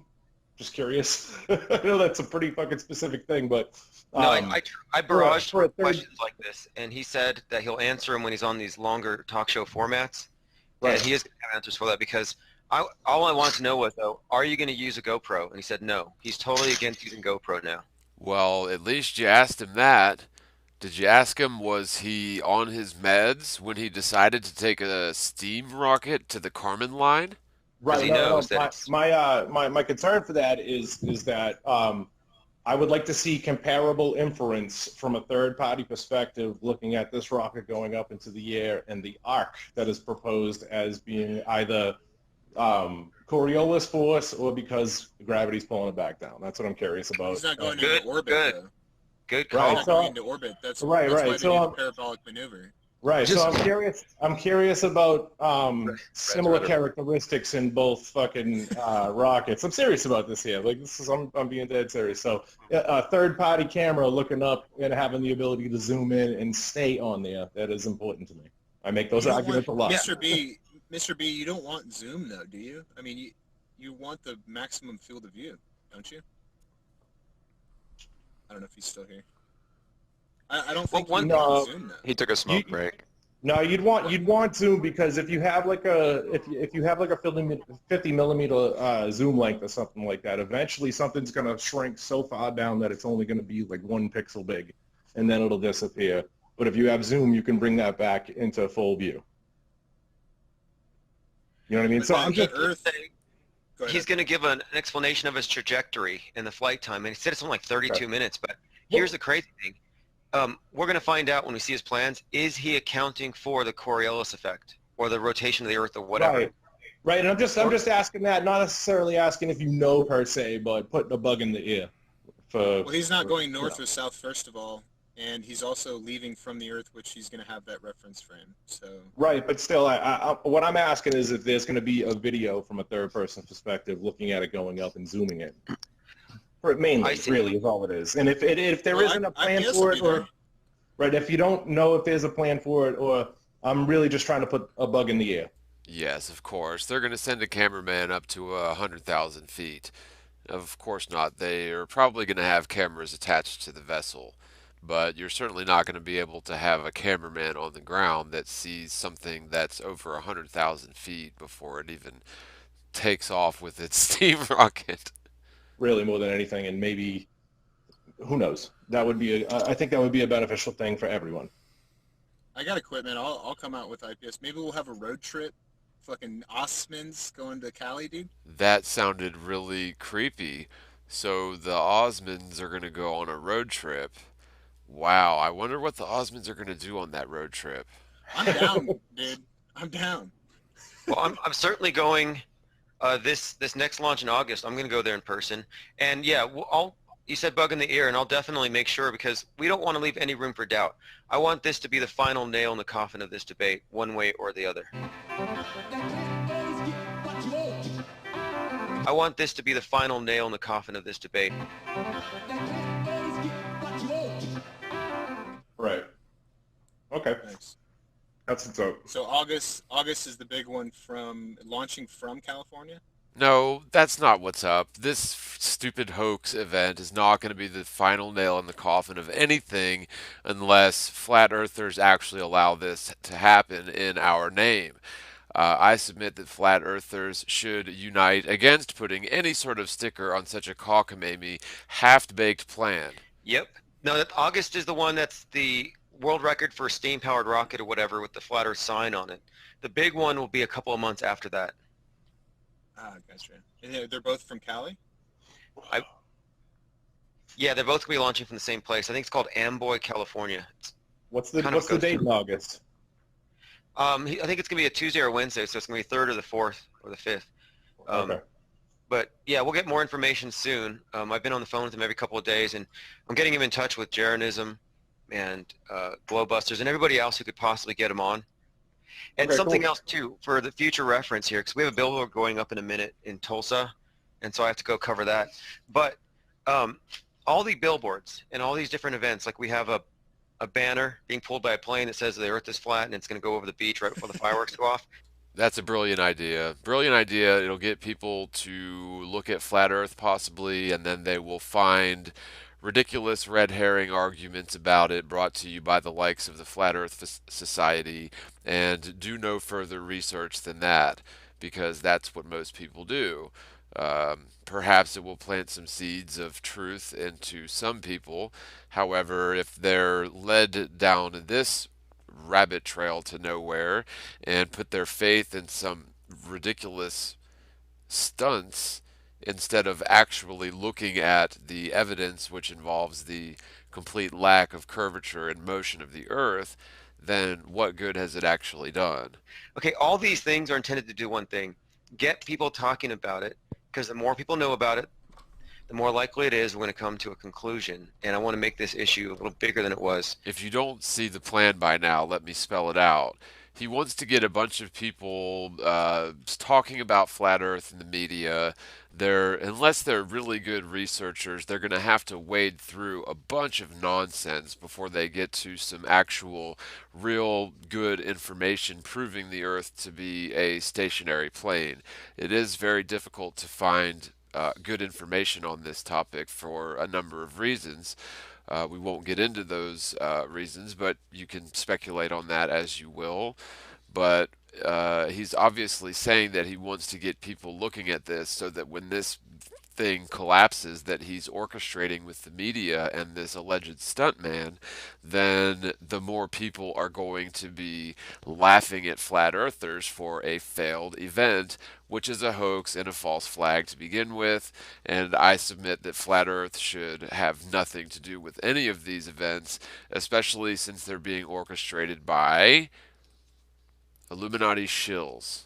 And, I know that term gets thrown around a lot pretty much since day one by some of the biggest names in flat earth for some reason, but it seems as if it's a cry wolf sort of mechanism to make actual pointing out of Illuminati shills within the so-called flat earth movement seem to be just paranoia, theory, and of course that's the whole plan of the if you're familiar with the analogy of the boy who cried wolf, hopefully that is the case. Than it's been ever, actually. And I think the rocket will make this thing a big topic. And then at that point, the right minds will be looking into it because there will be a bounty on the head of whoever solves this debate. I mean, on the globe. It's like the person who kills flat Earth is going to be well known. Indeed, I think it appears you are going for that. You want to be the person known for killing flat Earth. And the person who saves flat Earth, what does that even mean?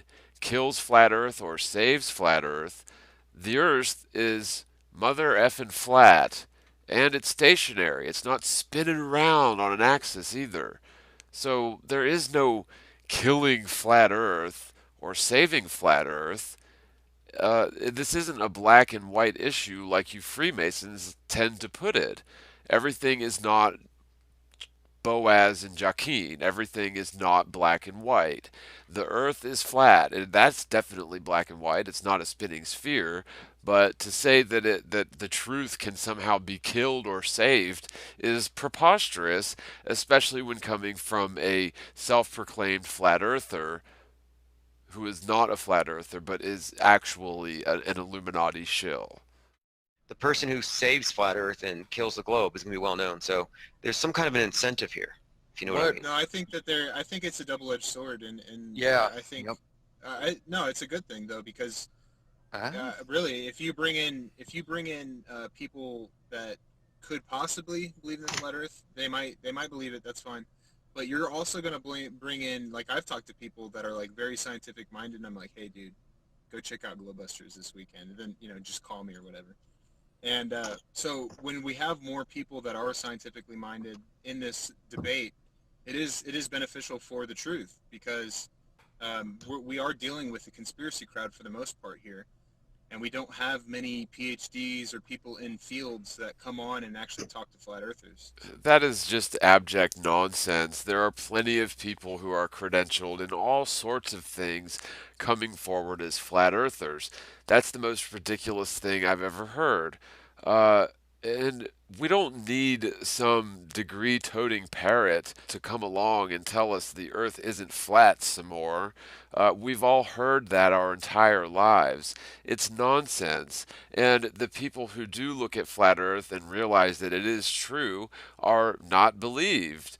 And frankly, it doesn't have anything to do with belief. You guys are throwing this word belief around as if it means something. What we believe is irrelevant. What we can prove and discern through logic, measurement, and reason is what the flat earth movement is about. It has nothing to do with belief.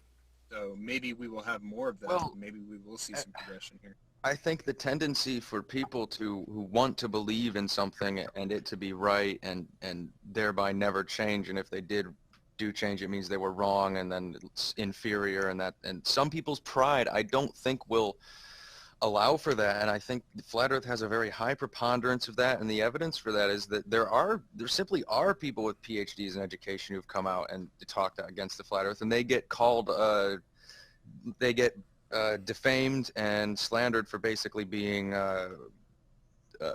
shills or brainwashed by the system. That is because anyone who believes they live stuck to the side of a spinning sphere in outer space has been 100% certainly brainwashed by the system. Anyone who continues along that line after being confronted with very clear and concise evidence that what they were sold as a bill of goods of truth and science as a toddler, as a gullible toddler, happens to be a complete fallacy, a 100% lie, then don't change their minds, are either stuck within cognitive dissonance and will revert to their programming, or they are a globe earth troll. There's no other options. Either they're a globe earth troll or they haven't looked at this. Once a rational person looks at this, it is so obvious that we were deceived as young children about the spinning globe theory that doesn't exist, only exists in your imagination if you even believe in the spinning globe.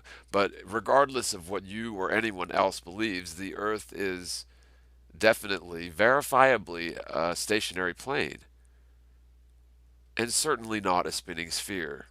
And that the whole conspiracy of like maybe IPS, you don't have the same views as all the flat earthers. I'm sure you don't, especially when it comes to the conspiracy of the global powers at large that would be conspiring to control the masses.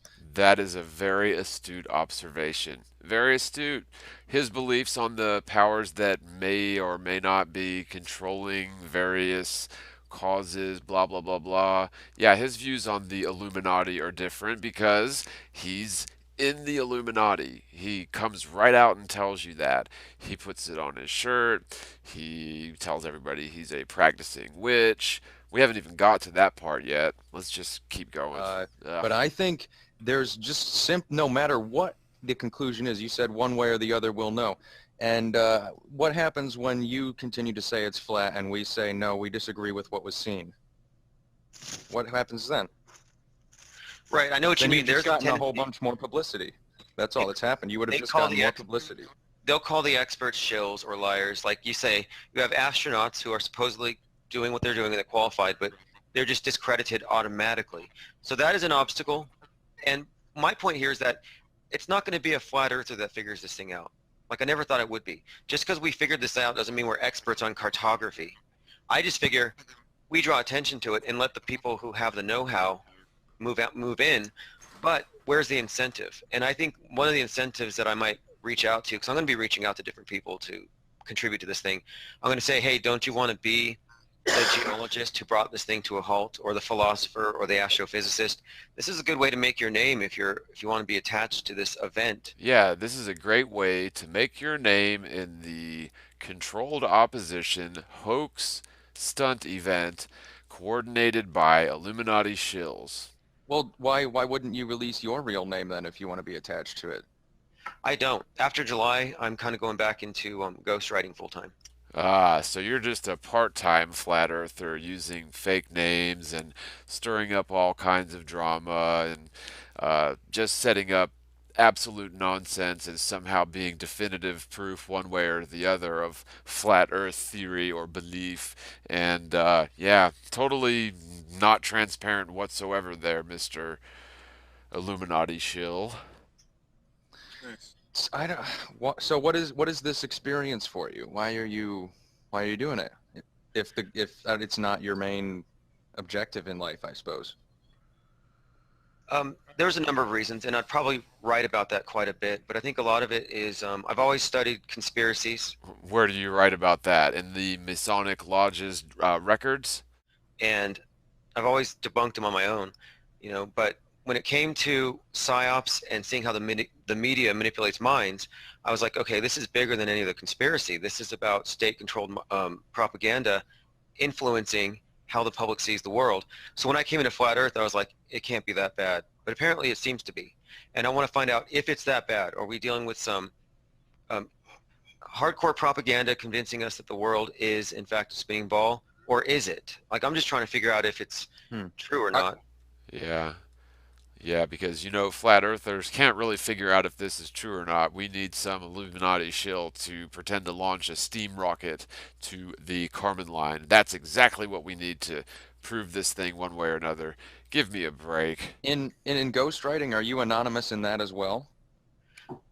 I use different names depending on what I'm writing about. Like I So did you a are. book on, like for example, there's a book So called. it's not your real name when you ghostwrite, is it? At any point? His real name is known. I mean, he made a few mistakes, and that's fine. He's not exactly trying to be exactly anonymous. He just, well, I mean, you have nom de plumes, right? I mean, Yes, of course. That's the whole concept of ghostwriting. It's writing either under a pseudonym or usually nowadays it's writing sort of as a freelance contractor that will be published under someone else's name for some sort of an agreed upon sum or rate. And so, yeah, obviously a ghostwriter is going to have a pseudonym or be using different names. But the fact that the Globe Earth shill is using the phrase nom de plumes is indeed pretty interesting because, of course, you know, Freemasons like to talk to one another in Latin. They think it makes them smarter than everyone because they know something that other people don't. They really are very vain and high on themselves, these Freemasonic Illuminati shills. But so for a little bit of context in terms of nom de plume, which is often used by Freemasons to further their agendas or use different names in order to either discredit people or spread a false narrative so as not to be incriminated as a liar and that sort of thing. A little bit about Brother Enoch from the Illuminati book by Albert Mackey, Encyclopedia of Freemasonry. Brother Enoch, the French expression is Frère Enoch, evidently the nom de plume or pen name of a French writer and the inventor of a Masonic rite. He published at Liège in 1773 two works, first being La Vraie Franc-Maçon, meaning the true Freemason, in 276 pages, and the second instance was Les Lettres Manphoniques pour servir de soup payment of ra Franc-Maçon, or Masonic letters supplementing the true Freemason. The design of the former of these works was given an account of the origin and object of Freemasonry, a description of all the degrees, and an answer to the objections urged against the institution. The historical theories of Frere Enoch were exceedingly fanciful and wholly untenable. Thus he asserts that in the year 814, Louis the Fair of France, being flattered by the fidelity and devotion of the operative Masons, organized them into a society of 4 degrees, granting the masters the privilege of wearing swords in the lodge, a custom still continued in French lodges, and having been received into the order himself, accepted the Grand Mastership on the festival of St. John the Evangelist in the year 814. Other equally extravagant opinions make his book rather a source of amusement than of instruction. His definition of Freemasonry is, however, good. He says that it is a, quote, a holy and religious society of men who are friends, which has for its fruition discretion, for its object the service of God, fidelity to the sovereign, and love of our neighbor, and for its doctrine the erection of an allegorical building dedicated to the virtues, which it teaches with certain signs of recognition. So, dissecting that last part a bit, because it is very appropriate, I think, for this video, that Freemasonry is a holy and religious society of men who are friends, which has for its fruition or for its own personal benefit, it has discretion, which means they behave in secret. For its object, or for that which they use to fool people, the service of God, fidelity to the sovereign, and love of their neighbors. And for its doctrine, or what they preach, not really what they do, but their doctrine is the erection of an allegorical building dedicated to the virtues, And again, those virtues would be their sort of cover, which it teaches, or the Freemasonic lodges teaches, with certain signs of recognition. So, in other words, they sort of go through the motions of these virtues, but they don't actually practice what they preach. It's very clear what Albert Mackey, one of the prolific Freemasonic writers of old, has to say about Freemasonry. So, take it from the horse's mouth. So, what exactly are the virtues of Freemasonry? Well, a little bit of digging, and this comes from the Grand Texas Lodge. It talks about the four cardinal virtues, so I would imagine that these Freemasons have other so-called virtues, and I just wonder, what these virtues are that Mackey speaks of in his book here, the Encyclopedia of Freemasonry. So, this is quoting again from the Grand Texas Lodge, quote, in the entered apprentice degree, the new brother is introduced to the four cardinal virtues during the close of the explanatory lecture. These virtues are temperance, fortitude, prudence, and justice, and are very briefly explained to the new entered apprentice. Unfortunately, these virtues have no connection to the rite of initiation experienced by the new Mason, and the lecture does little to clarify their introduction at this time. From an esoteric standpoint, one must go to great lengths to manipulate these virtues to make a connection to the ritual. Up to at least 1750, none of the early Masonic manuscripts or ritual exposures contains any reference to the four cardinal virtues. Coyle's Masonic Encyclopedia states, quote, it is probable that this peculiar part of the lectures goes back beyond the dawn of symbolic Masonry, and that what we have is a distorted remnant of a much more meaningful symbolism, or has been built up in the modern times out of a brief and unimportant part of the old pre-Grand Lodge working, end quote. Continuing on with the quote from Grand Texas Lodge, in addition, one must realize that the Masonic ritual is a combination of many ideas that have come from the distant past and woven into a ritual. Over time, ideas have been added, removed, or merged with other concepts to form the current Masonic ritual. Based on the evidence, the cardinal virtues were not added to the Masonic ritual until after the middle of the 18th century. Coyle's Masonic Encyclopedia suggests that the cardinal virtues were, quote, taken from the Catholic Church, which derived from Plato, and to which the Church had added the three theological virtues, faith, hope, charity, and which Freemasonry also borrowed, end quote. Continuing on with the quote from the Grand Texas Lodge of Freemasonry, in any event, the cardinal virtues have intrinsic value to the Mason and are certainly essential to Freemasonry. They can stand on their own within the ritual without any direct connection to the initiatic experience or to Masonic symbolism.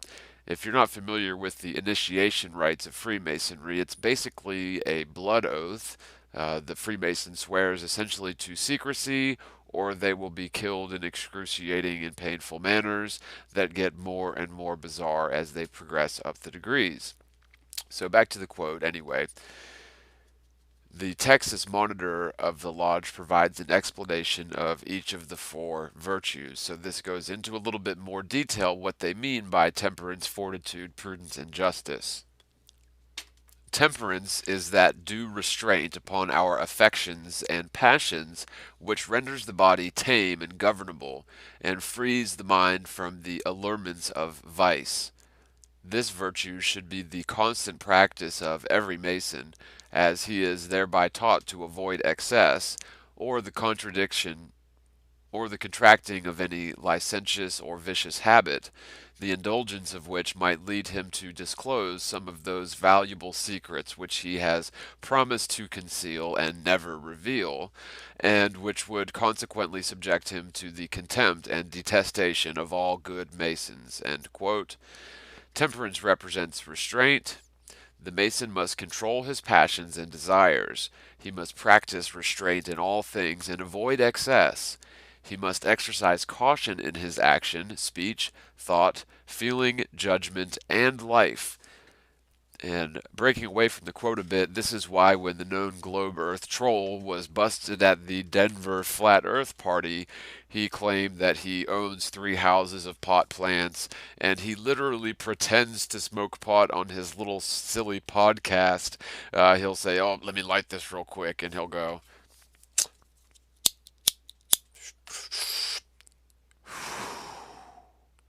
and then that's the last you'll hear him smoke of anything or pretend to smoke of anything for like 20 minutes later, where he will then pretend not to light but to smoke whatever he was pretending to smoke before. He also claimed when he was outed at the Denver Flat Earth meeting that was absolutely not a coincidence that his good friend and Freemasonic Illuminati shill on the other side, on the flat Earth side, with the silly penguins. Yeah, that was absolutely just a big coincidence, and nobody will ever figure out that they actually colluded for that ahead of time. Anyway, back to this quote. Fortitude is that noble and steady purpose of mind whereby we are enabled to undergo any pain, peril, or danger when prudently deemed expedient. So just breaking that first quote apart a little bit, it goes to show that Freemasons will do pretty much anything to deceive people and even put themselves into, the seeming predicament of danger or seemingly vicarious positions, but indeed they maintain their fortitude and focus on the ultimate plan of the lodge. Now, continuing with the quote, this virtue is equally distant from rashness and cowardice, and, like the former, should be deeply impressed upon the mind of every Mason, as a safeguard against any illegal attack that may be made, by force or otherwise, to extort from him any of those valuable secrets with which he has been so solemnly entrusted, and which were emblematically represented upon his first admission into the lodge. And that's when they've got their whole pant leg rolled up with a noose around their neck, if I'm not mistaken. Courage is another name for fortitude. For the Mason, fortitude symbolizes more than physical courage. It also represents moral courage. The Mason must have the strength and ability to make a decision based upon his own moral convictions and stick to it regardless of the consequences. The Mason must exhibit the highest moral and ethical principles in his life and stand by those principles when society looks unfavorably upon those principles. Prudence teaches Masons to regulate their lives and actions agreeably to the dictate of reason, and is that habit by which they wisely judge and prudently determine on all things relative to their present as well as their future happiness. This virtue should be the peculiar characteristic of every Mason, not only for the government of his conduct while in the lodge, but also when abroad in the world. It should be particularly attended to in all strange and mixed companies, never to let fall the least sign, token, or word, whereby the secrets of Masonry might be unlawfully obtained. In its most comprehensive sense, prudence implies not only caution, but also the ability to judge in advance the probable consequences of one's actions. It also symbolizes wisdom in the conduct of one's activities. Wisdom of mind and soul comes from thought, study, and circumspection.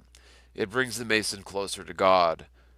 And again, their god, they learn at the 32nd and 33rd degrees, is actually Jabulon. They don't believe in any sort of actual, well, they believe in the grand architect of the universe, but it's more akin to something like Baal or the Baphomet than it is what any normal person would consider as God, the creator. Continuing with the quote, Prudence reminds the Mason to reflect upon the moral and social consequences of his activities and his relationship to his Creator. Justice is that standard or boundary of right which enables us to render to every man his just due without distinction.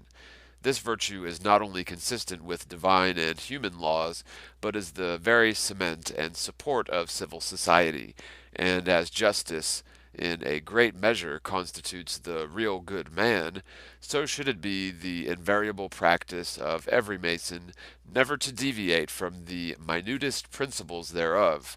Justice symbolizes equality for the Mason. The Mason should govern his own actions, have them judged openly, and his conduct towards others should be without deception. When they're talking about others, obviously they're talking about people who are not in their lodge or are not, brothers or other Masons. They're talking about others that are people that are outside of their little bizarre ritualistic clique. That is obviously true because by nature they're being deceptive.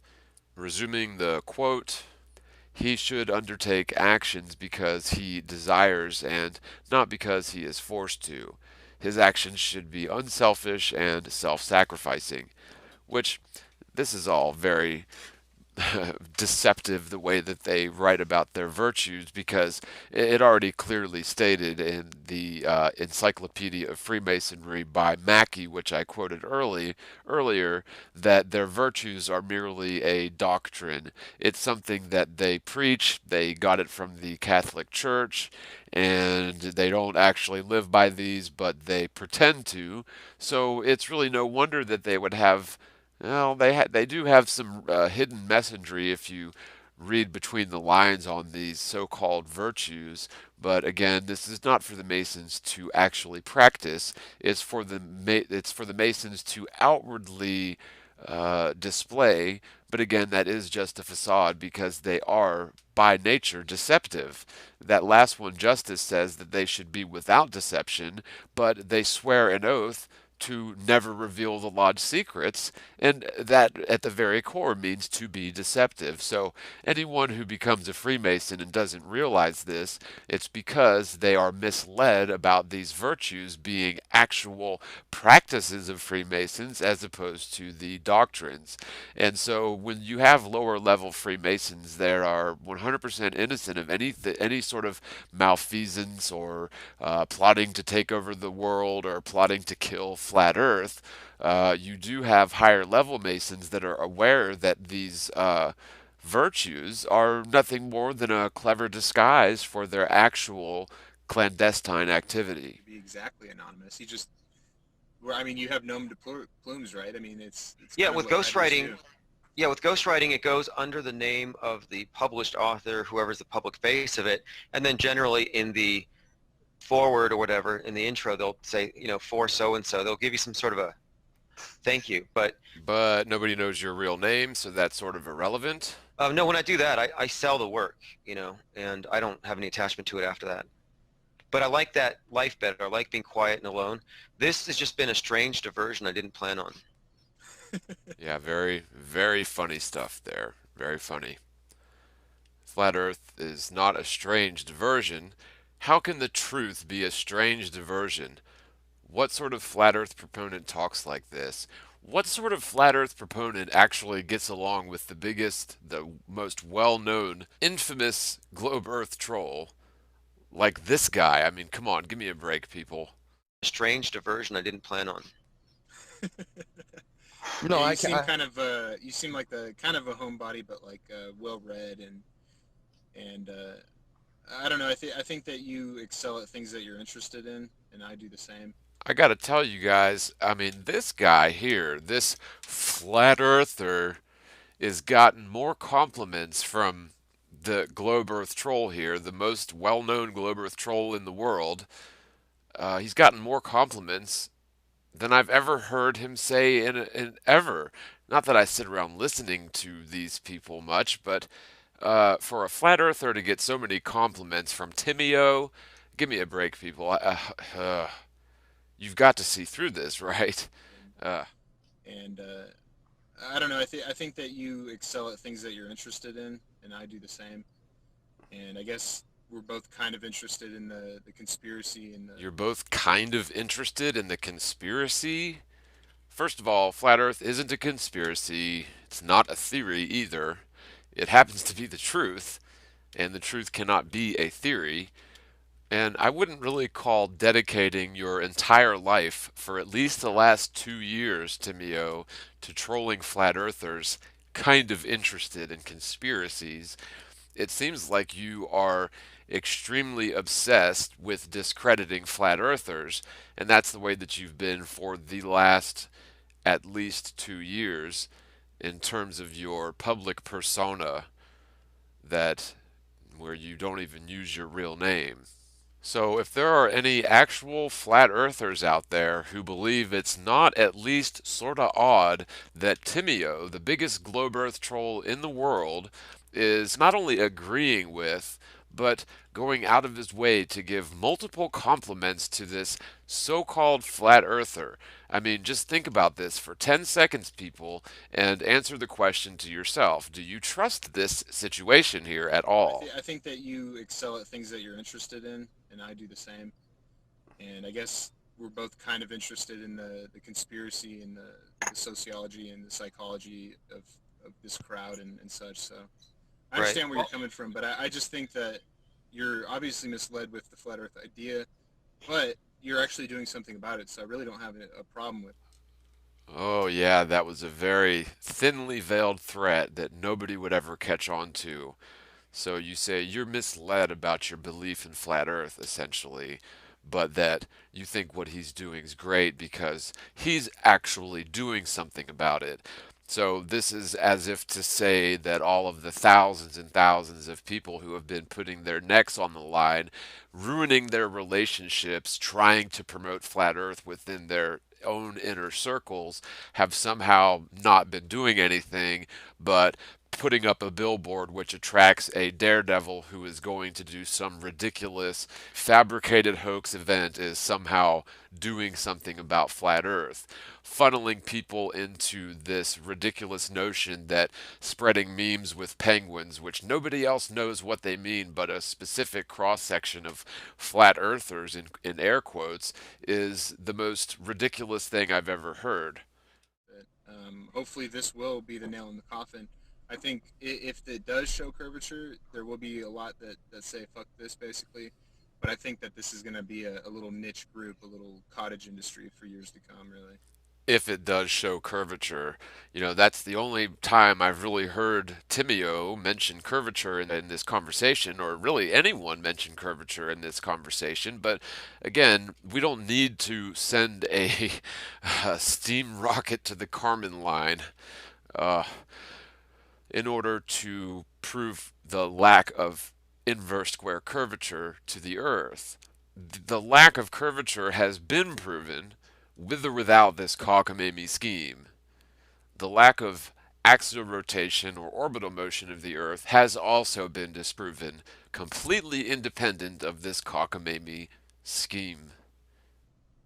Well, if I'm convinced by the results of this thing that it's a spinning ball, I'll probably do a 180 and I'll just go full bore Globy and I'll just be like, hey, this is bullshit. No, really, if it proves a spinning ball, you'll do this, that, and the other. What kind of a flat earther says this thing? Anybody that's following this guy, I hope that you really understand how full of it he really is.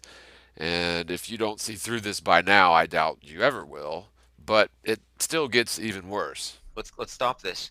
But if you did set up a crowdfund account to like get some geodesy equipment and do some experiments, I would totally back it. Like if you wanted to, or if you know someone who does it, I would totally be interested in learning more about that and seeing how it may or may not make the case as well. That's cool, man. Yeah, we'll have to. I'll be in touch about that. Why in the world, again, would anyone be promoting flat Earth if they felt there needed to be a case made for it? The case has been made. The Earth isn't a spinning sphere. All flat earthers know this without any sort of question or doubt whatsoever. And to say that it needs a case to be made is admitting that there is no proof of the flat stationary Earth, which is patently absurd and proves to me that this person is has nothing to do with the actual grassroots flat earth truth awakening. And I should quickly mention this is regardless of how this person may or may not act when he's on certain venues. What counts is his intentions, and what counts is what he says to his fellow Illuminati shills. I don't think I would take any of the money, but I think that I might actually do some experiments myself. Wow, Timio, the globe Earth troll who pretends to have all this proof for a spinning sphere Earth, might actually do some experiments for himself. Well, isn't that just dandy?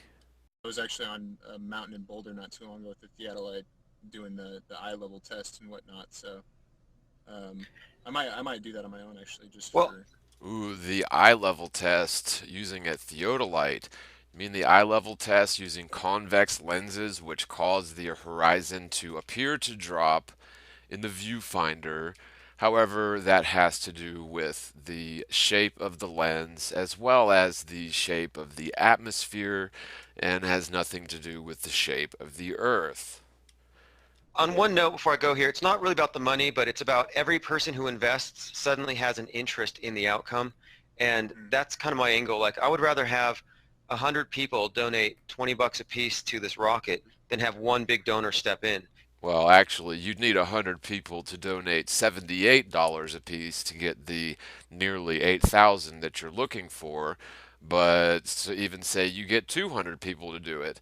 Yes, you want more people invested in this so that when it fails, they will be all that more disheartened by the ridiculous flat earth movement that they spent their money on and it turned out to be an abject failure, just as it's planned to be by the controlled opposition working with the media to discredit flat Earth using this preposterous steam rocket jump.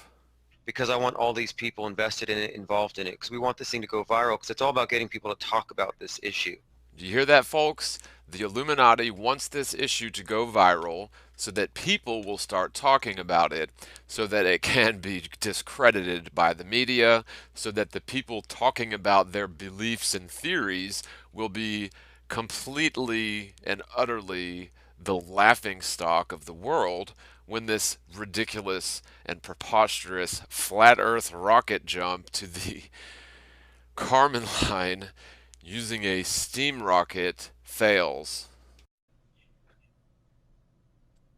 And that is for what? To get more people, like the quantitative kind of thing, or is it that you want the qualitative people that actually know to come into this arena and start giving more better evidences than these laymen that like It's me? both.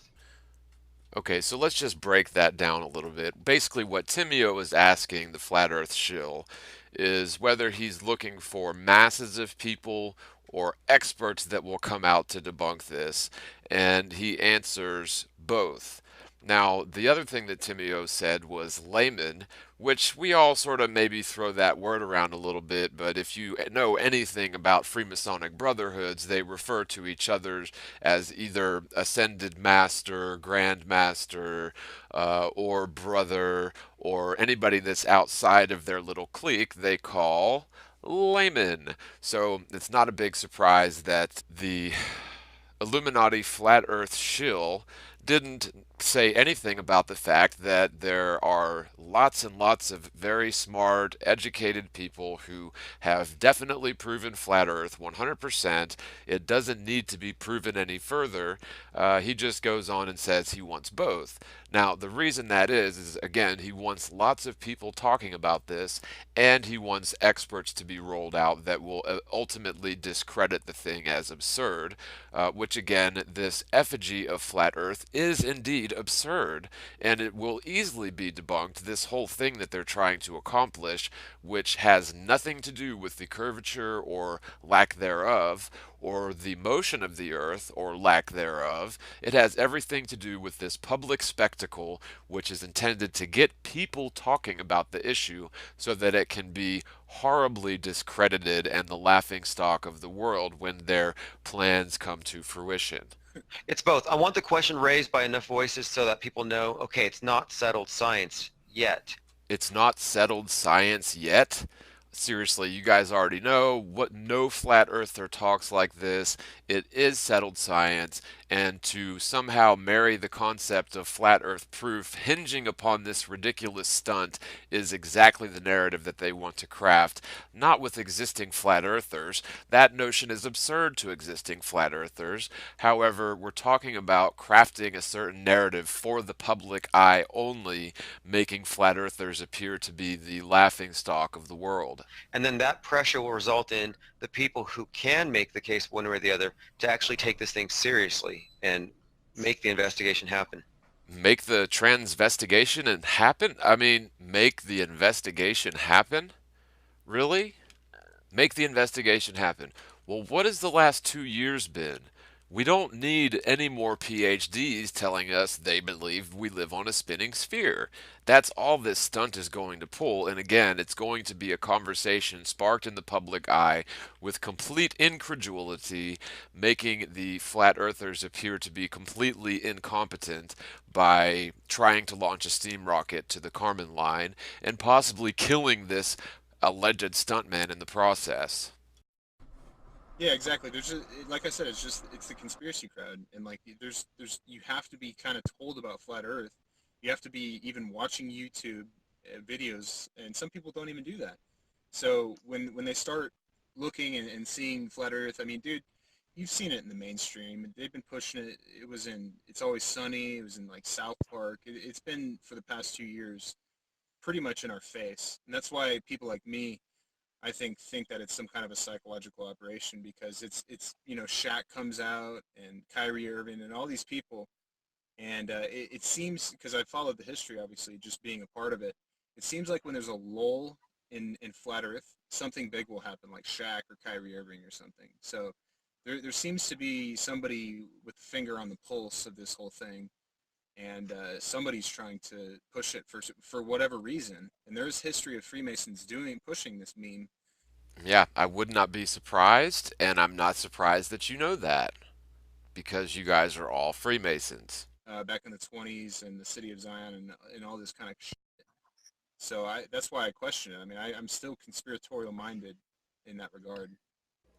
You're talking about like cognitive infiltration, Cass Sunstein type stuff where they go in order to deliberately intellectually Yeah. sabotage people. Now, this is a very telling blurb of the obvious Illuminati flat earth shill referencing Cass Sunstein. Now, I'm pretty sure that this analogy is lost on most people, but let's just take a look a little about Cass Sunstein, who is mentioned in an article on the Intercept.com. How covert agents infiltrate the internet to manipulate, deceive, and destroy reputations. This is by Glenn Greenwald from February 24th, 2014 on, again, it's theintercept.com.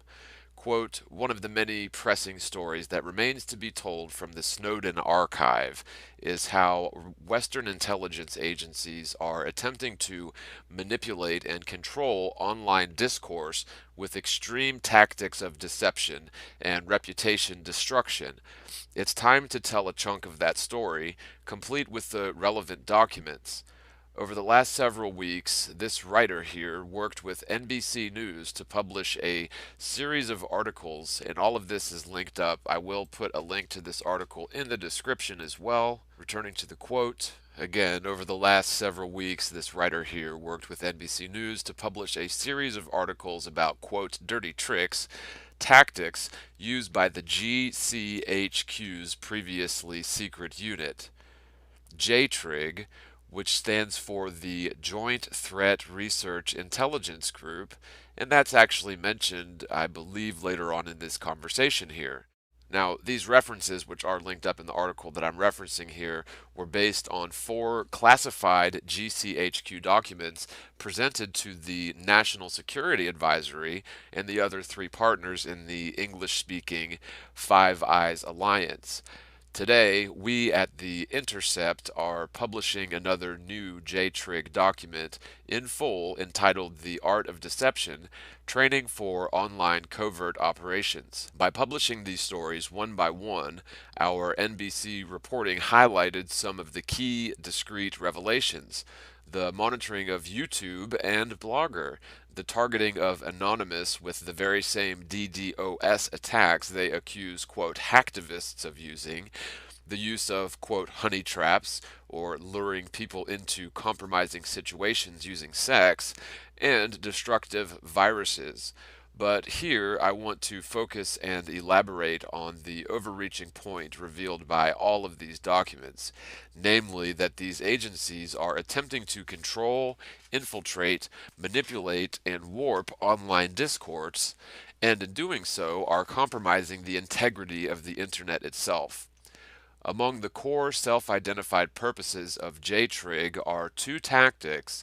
First, to inject all sorts of false material onto the internet in order to destroy the reputation of its targets, and two, to use social sciences and other techniques to manipulate online discourse and activism to generate outcomes it considers desirable. To see how extremist these programs are, just consider the tactics they boast of using to achieve those ends. Quote, false flag operations, posting material to the internet and falsely attributing it to someone else, fake victim blog posts or pretending to be a victim of the individual whose reputation they want to destroy, and posting negative information on various forums. Here is one illustrative list of tactics from the latest GCHQ document we are publishing today. Disruption, operational playbook, infiltration operation, ruse operation, set piece operation, false flag operation, false rescue operation, disruption operation, and finally sting operation. Other tactics aimed at individuals are listed here under the revealing title, quote, discredit a target. First on this list is set up a honey trap. Next would be change their photos on social networking sites. Write a blog purporting to be one of their victims. Email, text their colleagues, neighbors, friends, etc. Then there are the tactics used to destroy companies the agency targets. That would include leaking confidential information to companies via the press, via blogs, etc. Post negative information on appropriate forums. Stop deals or ruin business relationships. GCHQ describes the purpose of JTRIG in starkly clear terms. Using online techniques to make something happen in the real or cyber world, including information ops to influence or disrupt. Further reading from these GCHQ documents, the effects definition is using online techniques to make something happen in the real or cyber world. Two broad categories would include information ops to influence or disrupt, and technical disruption, known in GCHQ as OCA for online covert action. The four Ds include deny, disrupt, degrade, and deceive. Critically, the, quote, targets for this deceit and reputation destruction extend far beyond the customary roster of normal spycraft. Hostile nations and their leaders, military agencies, and intelligence services, which would be the normal sort of understanding of what JTRIG would target. However, in fact, the discussion of many of these techniques occurs in the context of using them in lieu of traditional law enforcement against people suspected of, but not charged or convicted of, ordinary crimes, or more broadly still, quote, hacktivism, meaning those who use online protest activity for political ends. The title page of one of these documents reflects the agency's own awareness that it's, quote, punishing the boundaries by using cyber offensive techniques against people who have nothing to do with terrorism or national security threats, and indeed centrally involves law enforcement agents who investigate ordinary crimes. Reading from the same JTRIG source documents, cyber offensive session pushing the boundaries in action against hacktivism. Name redacted, serious crime effects, GCHQ, and name redacted, JTRIG, GCHQ. No matter your views on anonymous, quote, hacktivists or garden variety criminals, is not difficult to see how dangerous it is to have secret government agencies being able to target any individuals they want who have never been charged with, let alone convicted of, any crimes. With these sort of online deception-based tactics of reputation destruction and disruption, there is a strong argument to make, as Jay Lederman demonstrated in The Guardian, in the context of the PayPal 14 hacktivist persecution, that the denial of service tactics used by hacktivists result in, at most, trivial damage, or far less than the cyber warfare tactics favored by the US and the UK, and are far more akin to the type of political protest protected by the First Amendment. The broader point is that far beyond hacktivists, these surveillance agencies have vested themselves with the power to deliberately ruin regular people's reputations and disrupt their online political activity, even though they've been charged with no crimes and even though their actions have no conceivable connection to terrorism or even national security threats. As anonymous expert Gabriella Coleman of McGill University told the author of this article here, quote, targeting the anonymous and hacktivist amounts to targeting citizens for expressing their political beliefs, resulting in the stifling of legitimate dissent, end quote. And returning to the quote from theintercept.com, pointing to this study, and again, all of these are linked up in this article, so it has a lot of source references that you really need to look at. According to this study she published, Professor Coleman vehemently contested the assertion that, quote, there is anything terrorist or violent in their actions, end quote. Returning to the quote from The Intercept, government plans to monitor and influence internet communications and covertly infiltrate online communities in order to sow dissension and disseminate false information have long been the source of speculation. Harvard law professor Cass Sunstein, a close Obama advisor and the White House's former head of the Office of Information and Regulatory Affairs, wrote a controversial paper, which is linked up, from 2008, proposing that the U.S. government employ teams of covert agents and pseudo-independent advocates to, quote, cognitively infiltrate online groups and websites as well as other activist groups. Sunstein also proposed sending covert agents into, quote, chat rooms, online social networks, or even real space groups, end quote, which spread what he views as false and damaging conspiracy theories about the government.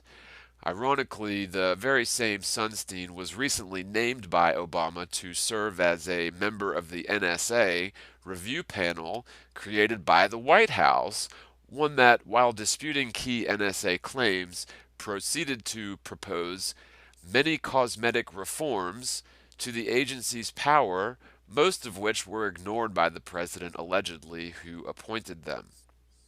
But these GCHQ documents are the first to prove that a major Western government is using some of the most controversial techniques to disseminate deception online and harm the reputations of targets. Under the tactics they use, the state is deliberately spreading lies on the internet about whichever individuals it targets, including the use of what GCHQ itself calls false flag operations and emails to people's families and friends. Who would possibly trust a government to exercise these powers at all, let alone to do so in secret, with virtually no oversight and outside of any cognizable legal framework? Then there is the use of psychology and other social sciences to not only understand, but shape and control how online activism and discourse unfolds. Today's newly published document touts the work of GCHQ's Human Science Operations Cell, devoted to, quote, online human intelligence and, quote, strategic influence and disruption. Those are linked in this article as well.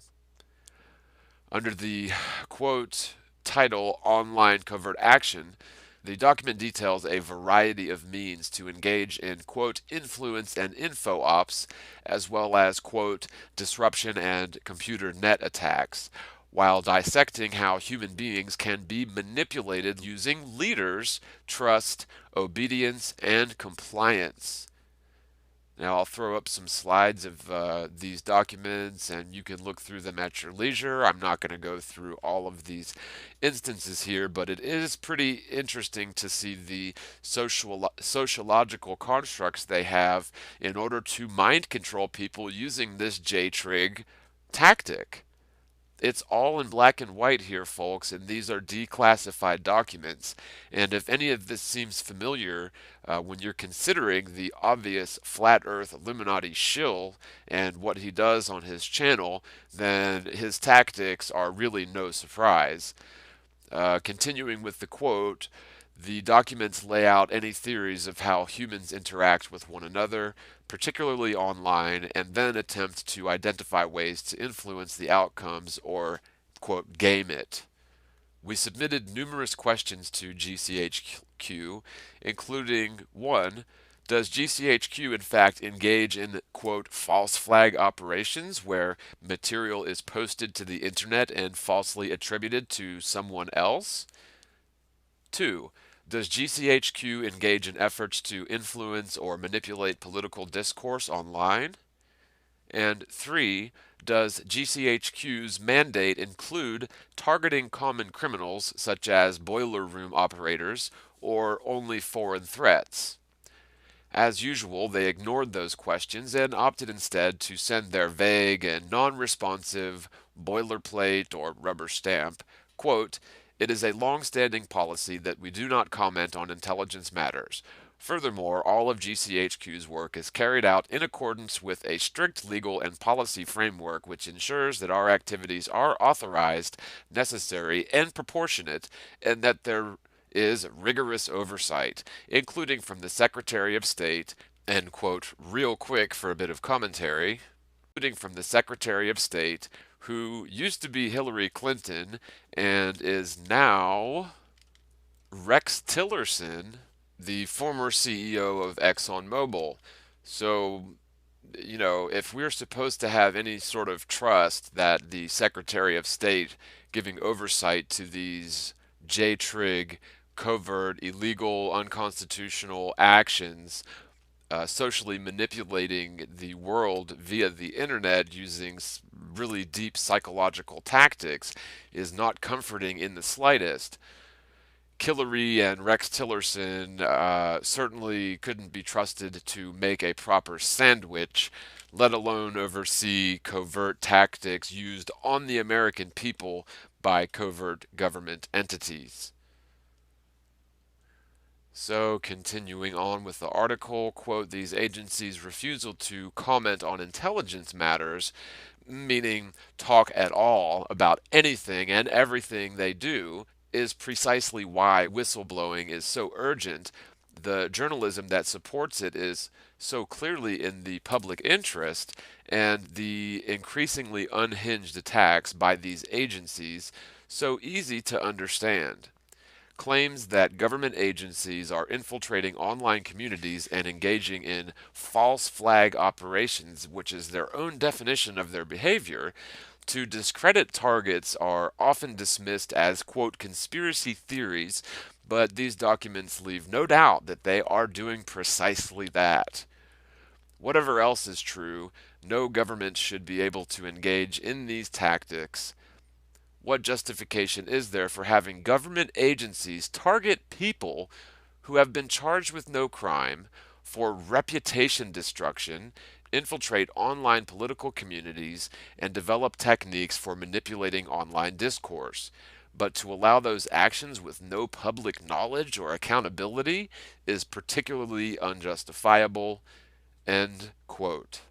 So, anyone familiar with the platform of this obvious Illuminati shill, if you're surprised that he uses other people's names, if you're surprised that he claims to be a flat earther without any sort of proof that he can think of that the earth isn't a spinning sphere, when he's talking with his obvious Freemasonic shills on the other end of the false dichotomy here, then you're blind if you don't see this. I'm sorry, but hopefully your eyes are beginning to open. But like I've been saying, it still gets worse. And I just want to add, I really don't think that all of the Illuminati shills involved in such grassroots truth movements will be as obvious as this one. Honestly, I mean, this one here is so obvious to anybody with a discerning eye that it's almost laughable, and it really makes you wonder if he's not out there to test the waters to see how sharp we truthers are or how stupid we are. But in fact, it stands to reason that this J-Trig operation probably has more people that are more convincing. Yeah, it would fit the MO. It would, because I mean, really, we can see the results of what's happened. A lot of people used to talk about the hoaxes and Sandy Hook and all this shit.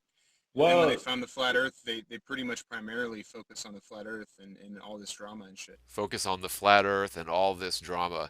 There is no drama to flat earth. The truth isn't drama.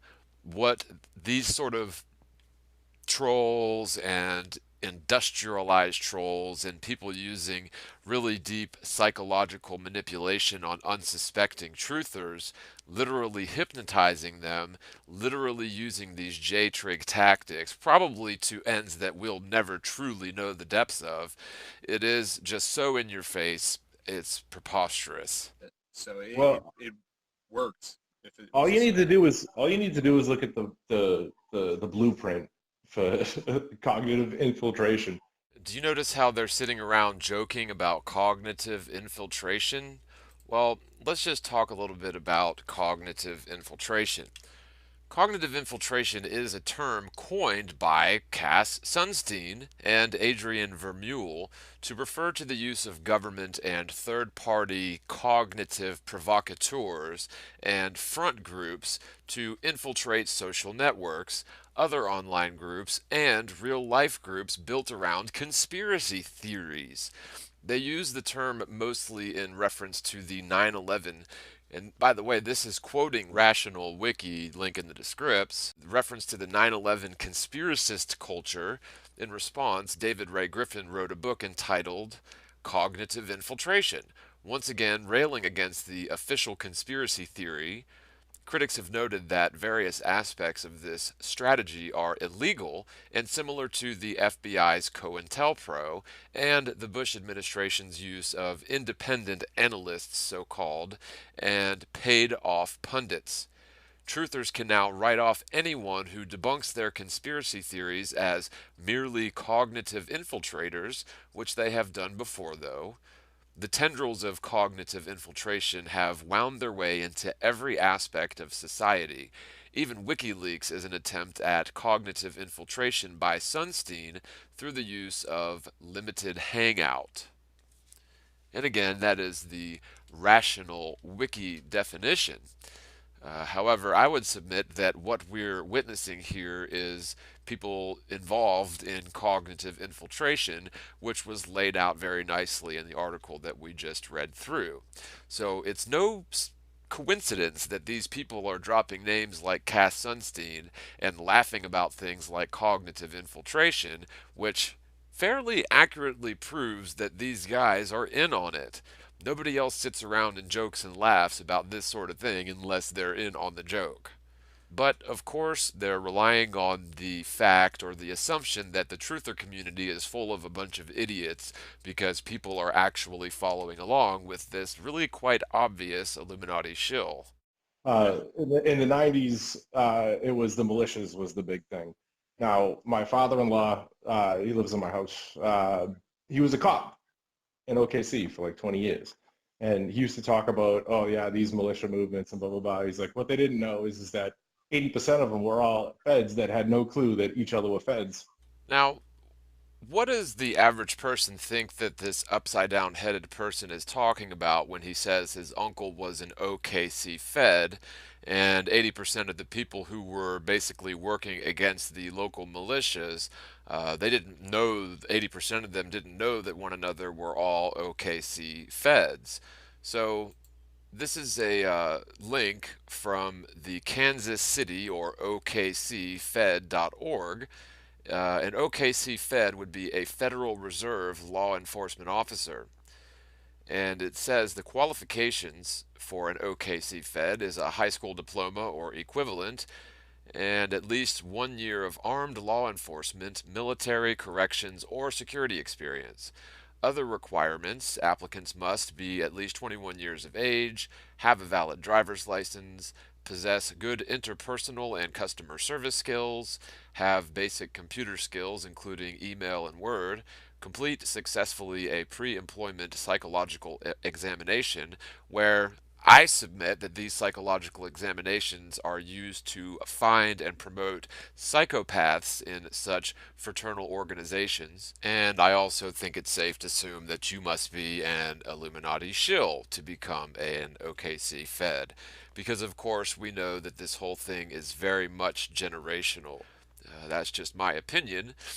Continuing with the actual requirements to be an OKC Fed is to complete successfully the federal law enforcement legal training, complete successfully the quote fit for duty physical and drug testing, complete successfully handgun training, complete successfully semi-automatic heart defibrillator first aid and CPR training, maintain physical fitness to effectively respond to incidents, and be available to work weekends, holidays, and overtime. The training for OKC Feds: the job candidates enroll in 8 weeks of on-site training that covers report writing, equipment use, self-defense, and more. Upon successful competition, candidates are sworn in as Federal Reserve law enforcement officers. During initial training, the typical schedule is 6:30 a.m. to 3 p.m. weekdays. Once a shift is assigned, the officer completes a 30-day on-the-job training program.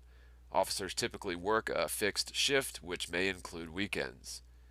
Benefits to being an OKC Fed are: our employees are our most valuable asset. Because we want the best individuals, the Kansas City Fed provides employees with competitive pay, a market-leading benefits package, and continuous development opportunities. For more details, visit our benefits website. Now, OKC Fed is nothing to brag about, and when you sort of say that tongue-in-cheek, laughing about it in your coded conversation that you think nobody's going to listen to because, frankly, nobody does listen to this group. However, the people that do, you assume they're not going to fully understand what you're laughing and joking about. However, having an uncle that works for the non-federal, non-reserve, non-bank scam, which is probably the biggest scandal in all of history in terms of the financial damage which the Federal Reserve, the non-federal, non-reserve, non-bank scam has done to the American people. They have illegitimately, illegally, and viciously printed our money out of its inherent wealth by changing it over to a fiat currency not backed by anything but the people's faith in the currency and our addiction to so-called fossil fuels, which is yet another deception in order to enrich the elites, poison the world, and further gain control over the masses through debt, slavery, taxation, and worthless oil, which we absolutely don't need to run engines. So, for someone who claims to be in the truth community and sits there and chuckles about his uncle working for the non-federal, non-reserve scam, which again is the biggest scam in terms of monetary damage to America, is frankly just disgusting. And anyone in the truth community who thinks it's cool and funny to work for the OKC Fed is just absolutely ridiculous. The whole thing, this whole conversation is ridiculous and should be extremely telling to anyone who knows anything about the truth movement. And even if you didn't know anything about this stuff before, if you've watched this long, well, then surely you know now exactly why this particular Illuminati flat Earth shill behaves in the way that he does. About he's like, what they didn't know is that 80% of them were all feds that had no clue that each other were feds, and like only 20% of them were like legit. You know what I mean? So like, I don't know. It was a big information gathering type thing. So who knows what's what? I don't It's an know. information war, and they understand that it's the grand chessboard. They understand Right. that Well, you need to play both I sides, guess basically. my point is that if they were to go to those measures in the 90s, then why wouldn't they just employ people in the 2010s and like just sit on a computer? Like, Yeah, why wouldn't they do that?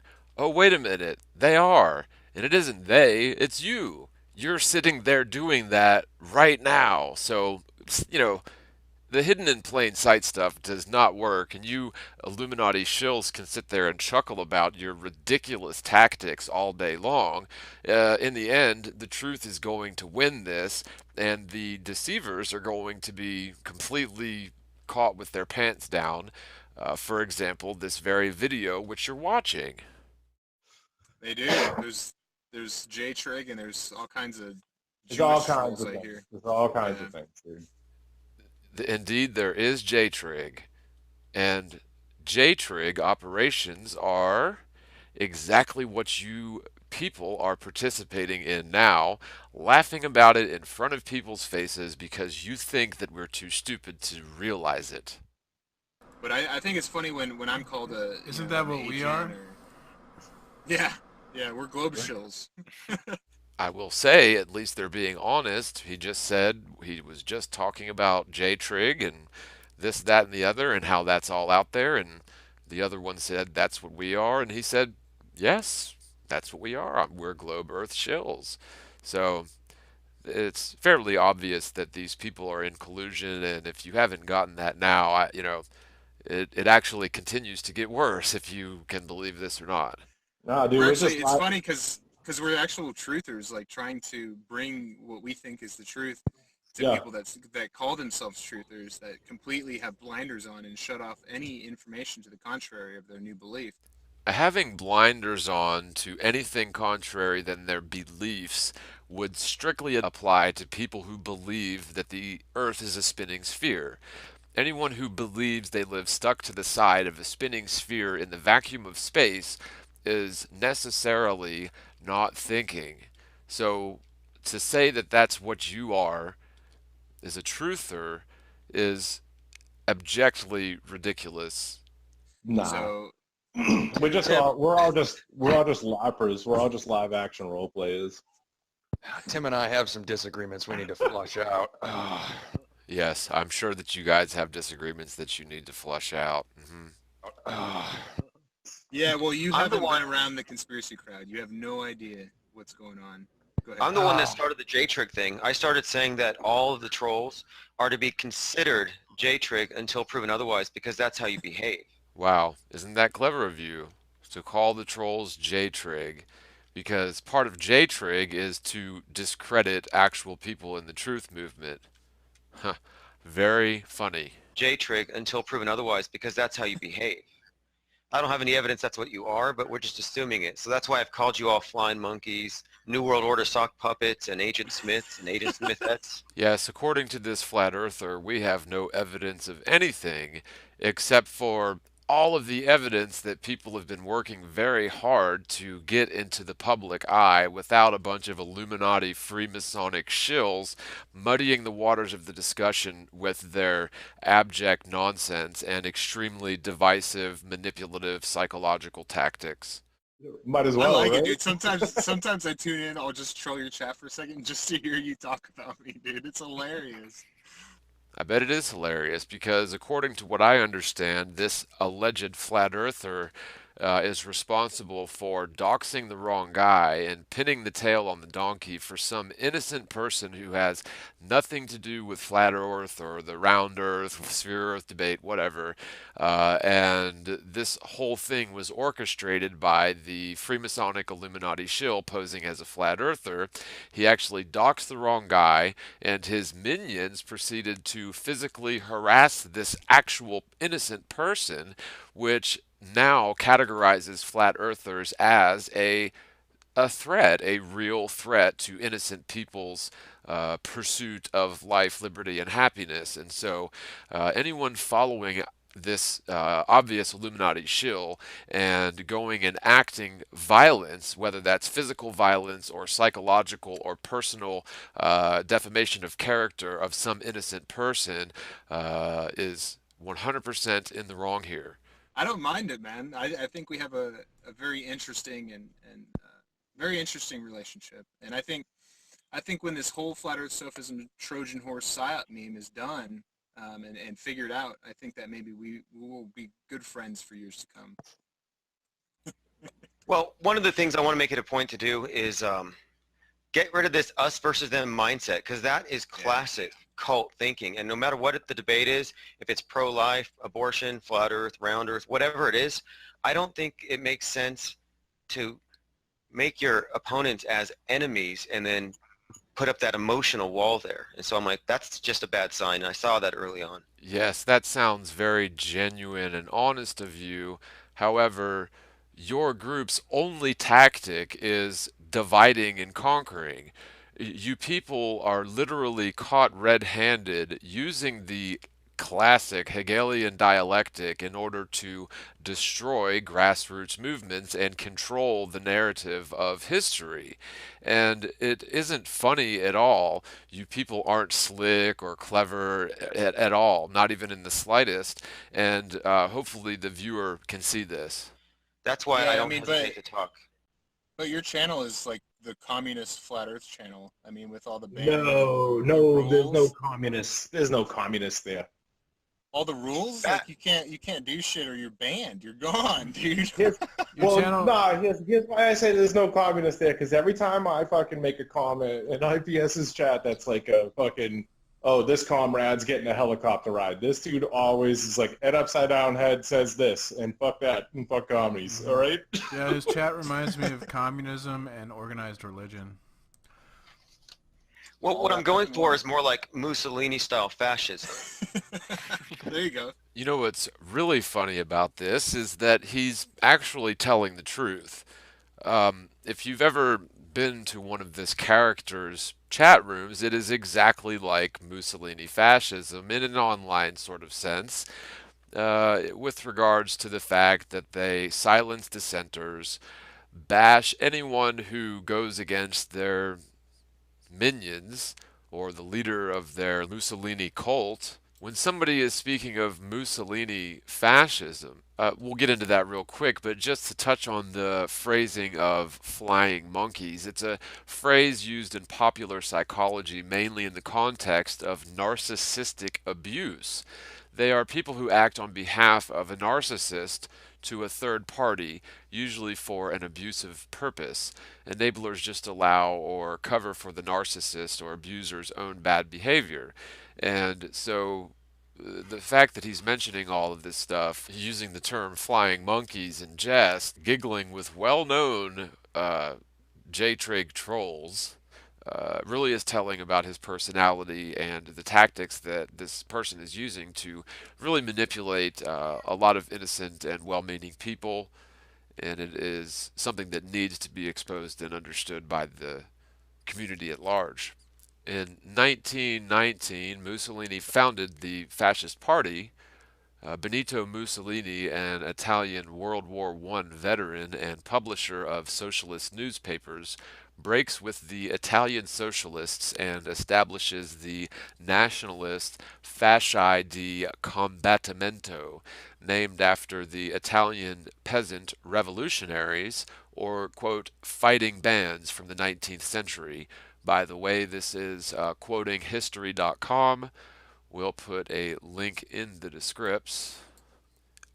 commonly known as the Fascist Party, Mussolini's new right-wing organization advocated Italian nationalism, had black shirts for uniforms, and launched a program of terrorism and intimidation against its leftist opponents.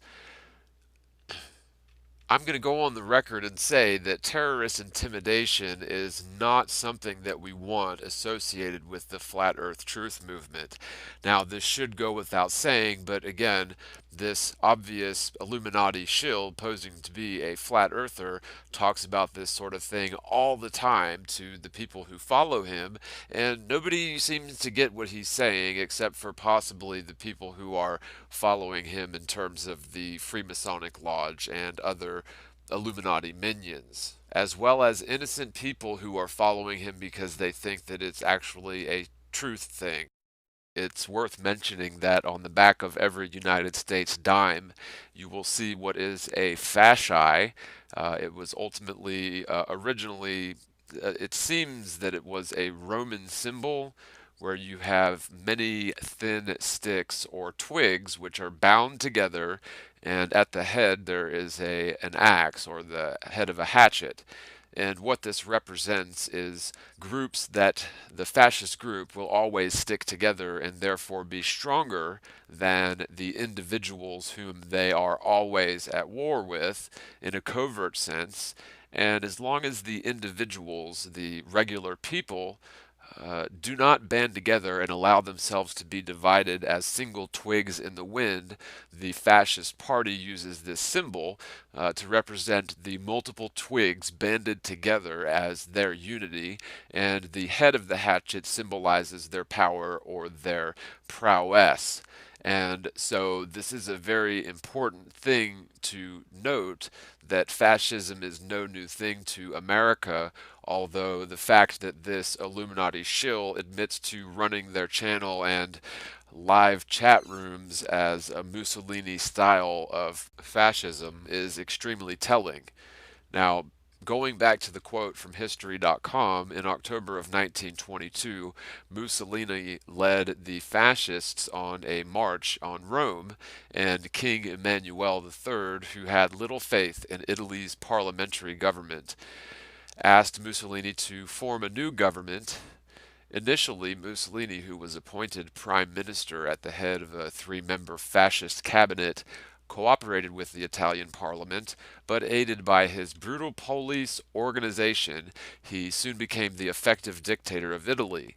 In 1924, a socialist backlash was suppressed, and in January of 1925, a fascist state was officially proclaimed with Mussolini as Deuce, or maybe Duce, or means the leader. Mussolini appealed to Italy's former Western allies for new treaties, but his brutal 1935 invasion of Ethiopia ended all hope of alliance with the Western democracies.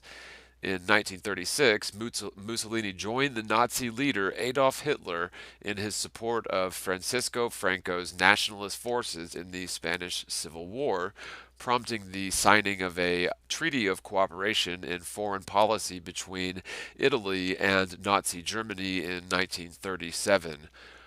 Although Adolf Hitler's Nazi revolution was modeled after the rise of Mussolini himself and the Italian Fascist Party, Fascist Italy and Deuce proved overwhelmingly the weaker partner in the Berlin-Rome axis during World War II. In July of 1943, the failure of the Italian war effort and the imminent invasion of the Italian mainland by the Allies led to a rebellion within the Fascist Party. 2 days after the fall of Palermo on July 24th, the Fascist Grand Council rejected the policy dictated by Hitler through Mussolini, and on July 25th, the Deuce was arrested.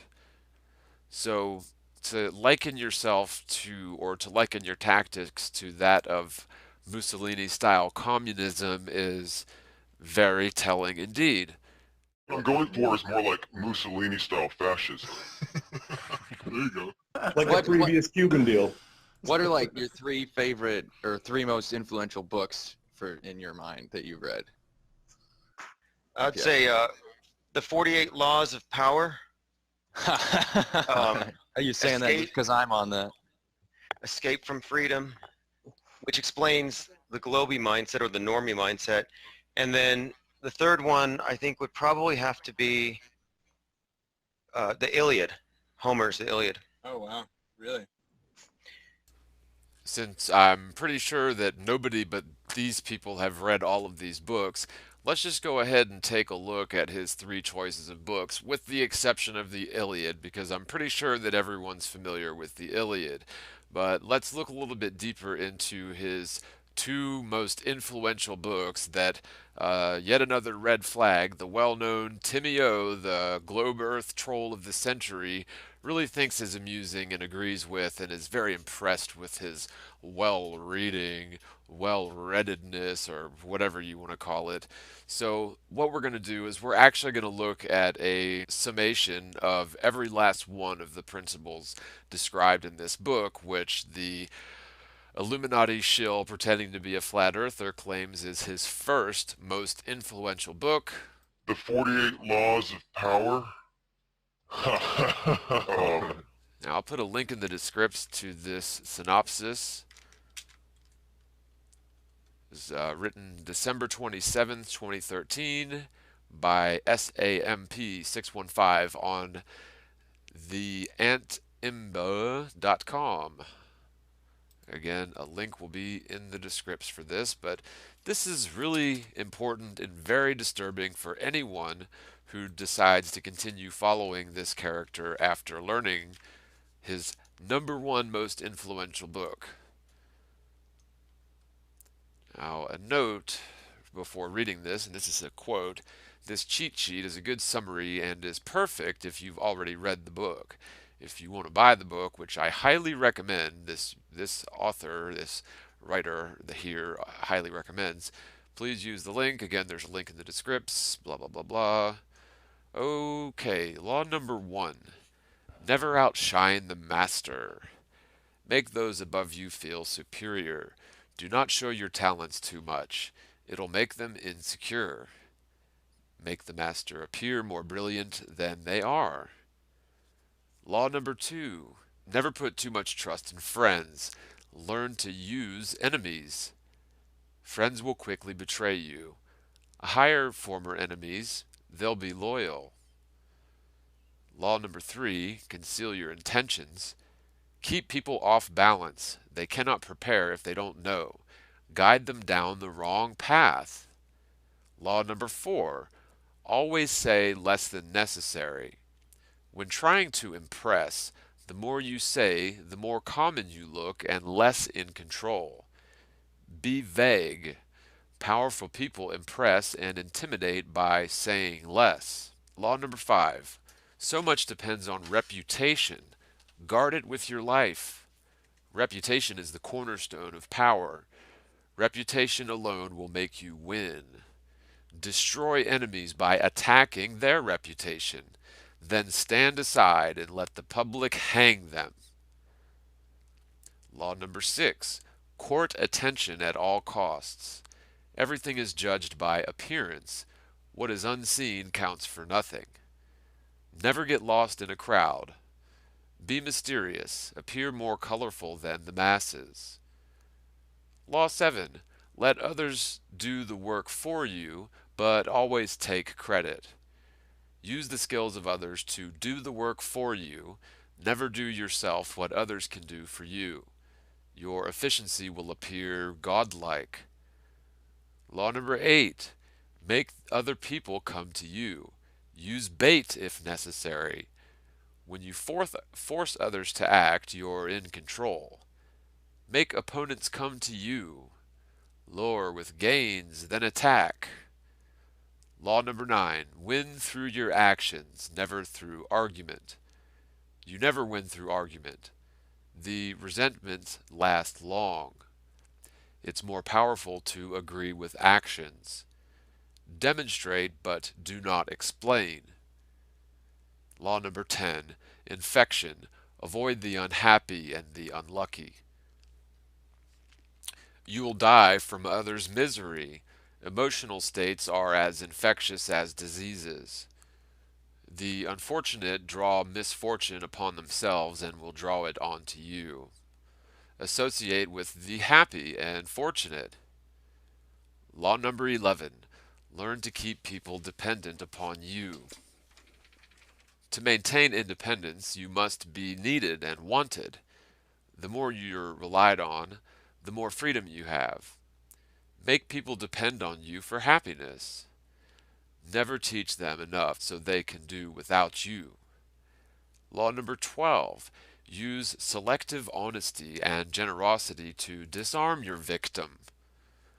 One sincere move will cover over a dozen dishonest ones. Honesty can bring down the guard of suspicious people. Open their shield with honesty, then deceive. Law number 13. When asking for help, appeal to people's self-interest, never their mercy. Do not remind people of past deeds. Find something that will benefit them and emphasize it out of proportion. Law number 14. Pose as a friend, work as a spy. Learn to probe and find valuable information. Ask indirect questions. Every occasion is a chance to spy.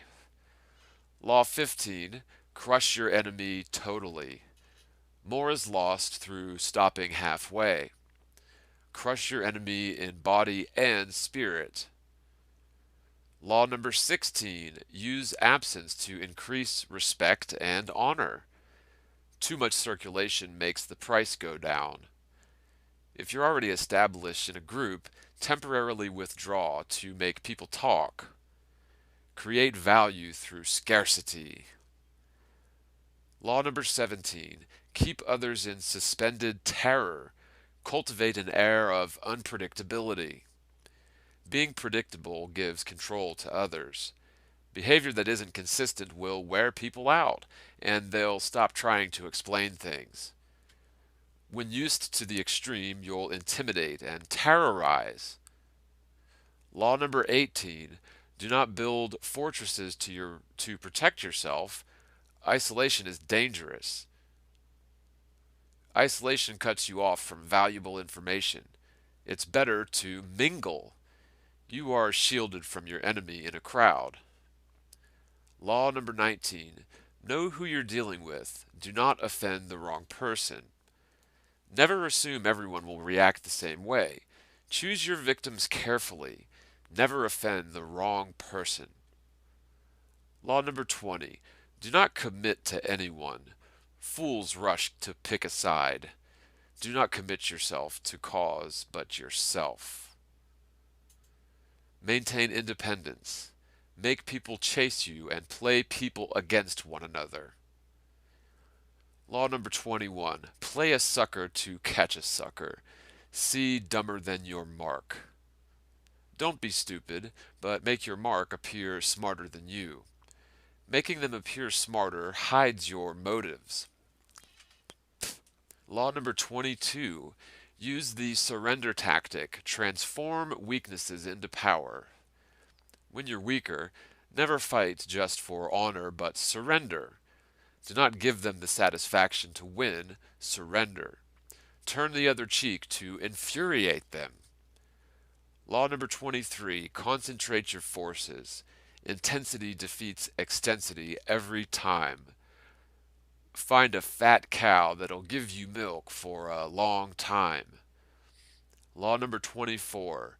Play the perfect courtier. Master the art of indirection. Assert power gracefully. Law number 25. Recreate yourself. Create an identity that commands attention and never bores. Be the master of your own image. Use large gestures and actions. Your character will seem huge and you'll gain power. Law number 26. Keep your hands clean. Never appear soiled by mistakes. Use others as scapegoats to disguise your involvement. Law number 27. Play on people's need to believe to create a cult-like following. People want to believe in something. Become the focal point of this and offer them a cause, a new faith. Keep your words vague but full of promise. Emphasize enthusiasm over rationality. Give your new disciples rituals to perform and ask them to make sacrifices. Law number 28. Enter action with boldness. If you're unsure, then don't do it. Timidity is dangerous. Any mistakes you commit through audacity are easily corrected with more audacity. Everyone admires boldness. No one honors the timid. Law number 29. Plan all the way to the end. The end is everything. Take into account of scenario. If you plan, you won't be overwhelmed. Guide fortune by thinking far ahead. Law number 30. Make your accomplishments seem effortless. Conceal the clever tricks. Make your success seem natural. Do not reveal how hard you work. Teach no one your tricks. Law number 31. Control the opinions. Get others to play with the cards you deal. The best deceptions seem to give the other person a choice. Give options so no matter the choice, you win. Law number 32. Play to people's fantasies. The truth is unpleasant. Avoid it. Yeah. People that manufacture romance are like oases in the desert. There's great power in tapping into people's fantasies. Law number 33. Discover each man's thumbscrew. Find others' weaknesses. It's usually insecurity, uncontrollable emotions, and secret pleasures. Law number 34. Be royal in your own fashion. Act like a king to be treated like a king. The way you carry yourself determines how you're treated. Appearing vulgar or common will make people disrespect you. Kings respect themselves and inspire the same in others. By acting confident, you make yourself destined to wear a crown. Law number 35. Master the art of timing. Never seem in a hurry, always seem patient. Sniff out the spirit of the times.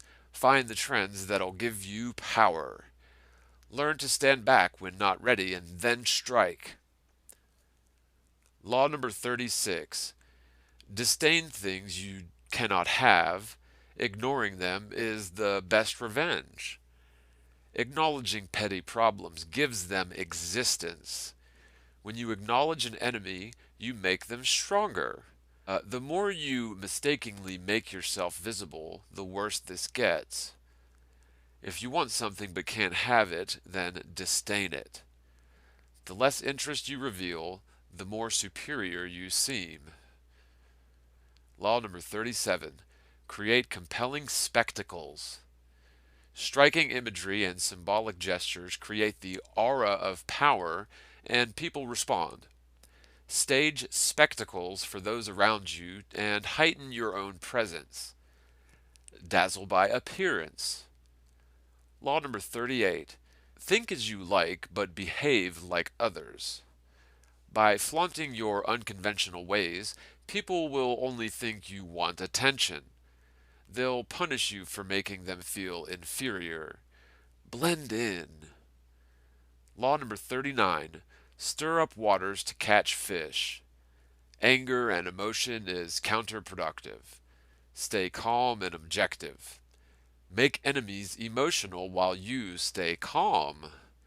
Rattle your enemies. And I gotta tell you, this is rather troubling to find somebody who names this as their most influential book in the flat earth truth community. I mean, give me a break, and we're almost done here, and I've got some more commentary on this, of course, but law number 40, despise the free lunch. What's offered for free is dangerous. Pay your own way to avoid guilt and gratitude. No cutting corners with excellence. Be lavish with your money. Keep it circulating. Generosity is a sign and magnet for power. Law number 41. Avoid stepping into a great man's shoes. What happens first always appears better and more original than what's next. Following great people means you must double their power. Gain power by shining in your own way. Law number 42. Strike the shepherd and the sheep will scatter. Trouble can be traced to a single individual. These people will influence others. Do not negotiate, but banish them. Strike at the source of the trouble. And he's certainly not following that advice with old Timeo, the #1 globe Earth Illuminati shill in the world. Law number 43. Work on the hearts and minds of others. Coercion will work against you. Seduce others into wanting to move in your direction. Seduce others by operating in their individual psychologies and weaknesses. Soften them by working their emotions and what they fear. Ignore their hearts and minds, and they will grow to hate you. Law number 44. Disarm and infuriate with the mirror effect. When you mirror exactly what your enemies do, they cannot figure out your strategy. Or can they? The mirror effect mocks and humiliates them, making them overreact. Hold a mirror to their psyches and you'll seduce them, and they'll think they share your values. Mirror their actions and they learn lessons. Lessons that you, the psychopath reading this book, want them to learn, I would add. That is, of course, my personal opinion, and I am not a licensed psychologist, but I don't think it takes a rocket scientist to figure this one out. Law number 45. Preach the need for change, but never reform too much at once. Everyone wants change, but too much is traumatic. When new to power, show you respect the old ways. Make change feel like a gentle improvement on the past. Law number 46. Never appear too perfect. It's dangerous to appear like you have no thoughts. It's okay to admit to small defects. Law number 47. Do not go past the mark you aimed for. In victory, know when to stop. When going too far in victory, you make more enemies. Set up a goal, achieve it, then stop. Assume formlessness. By having a visible plan, you open yourself to attack. Stay adaptable and on the move. Accept that nothing is certain and no law is fixed. Everything changes and never bet on it.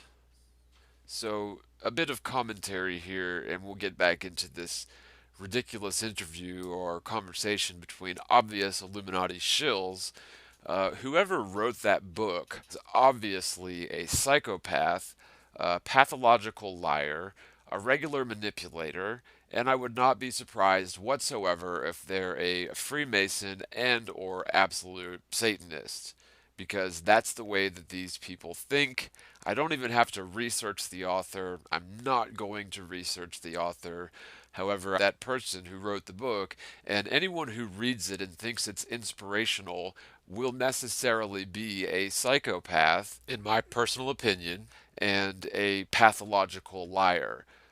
Meaning they have two fairly obvious narcissistic traits.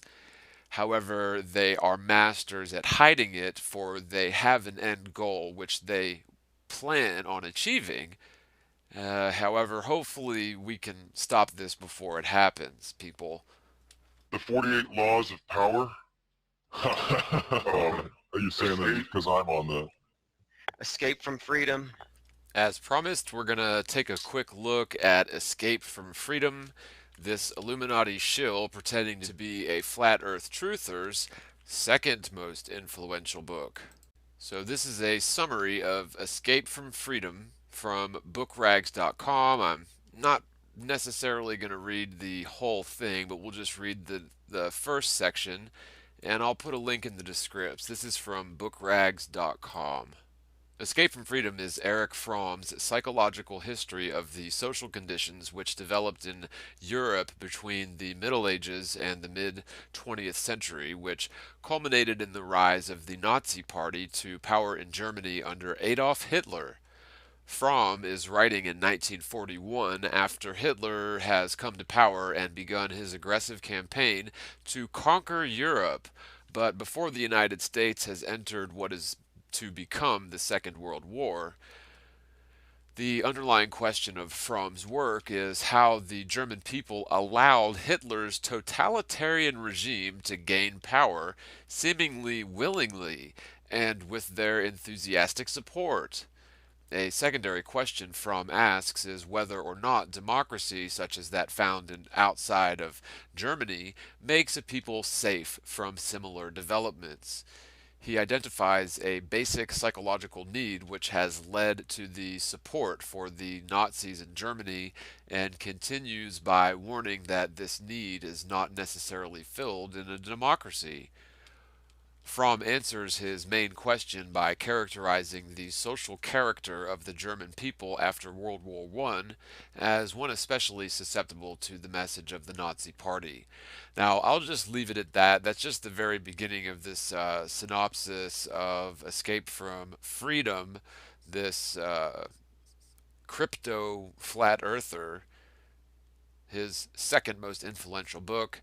And if you want to research the Iliad, that was one of Homer's epics.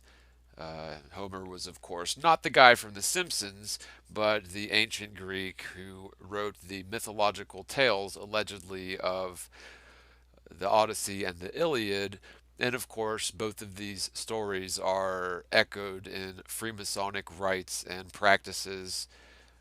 Freemasonry is merely occult mystery religions disguised in a New World Order secret society that spans the upper echelons of the corporate fascist governments which are in place all over the world.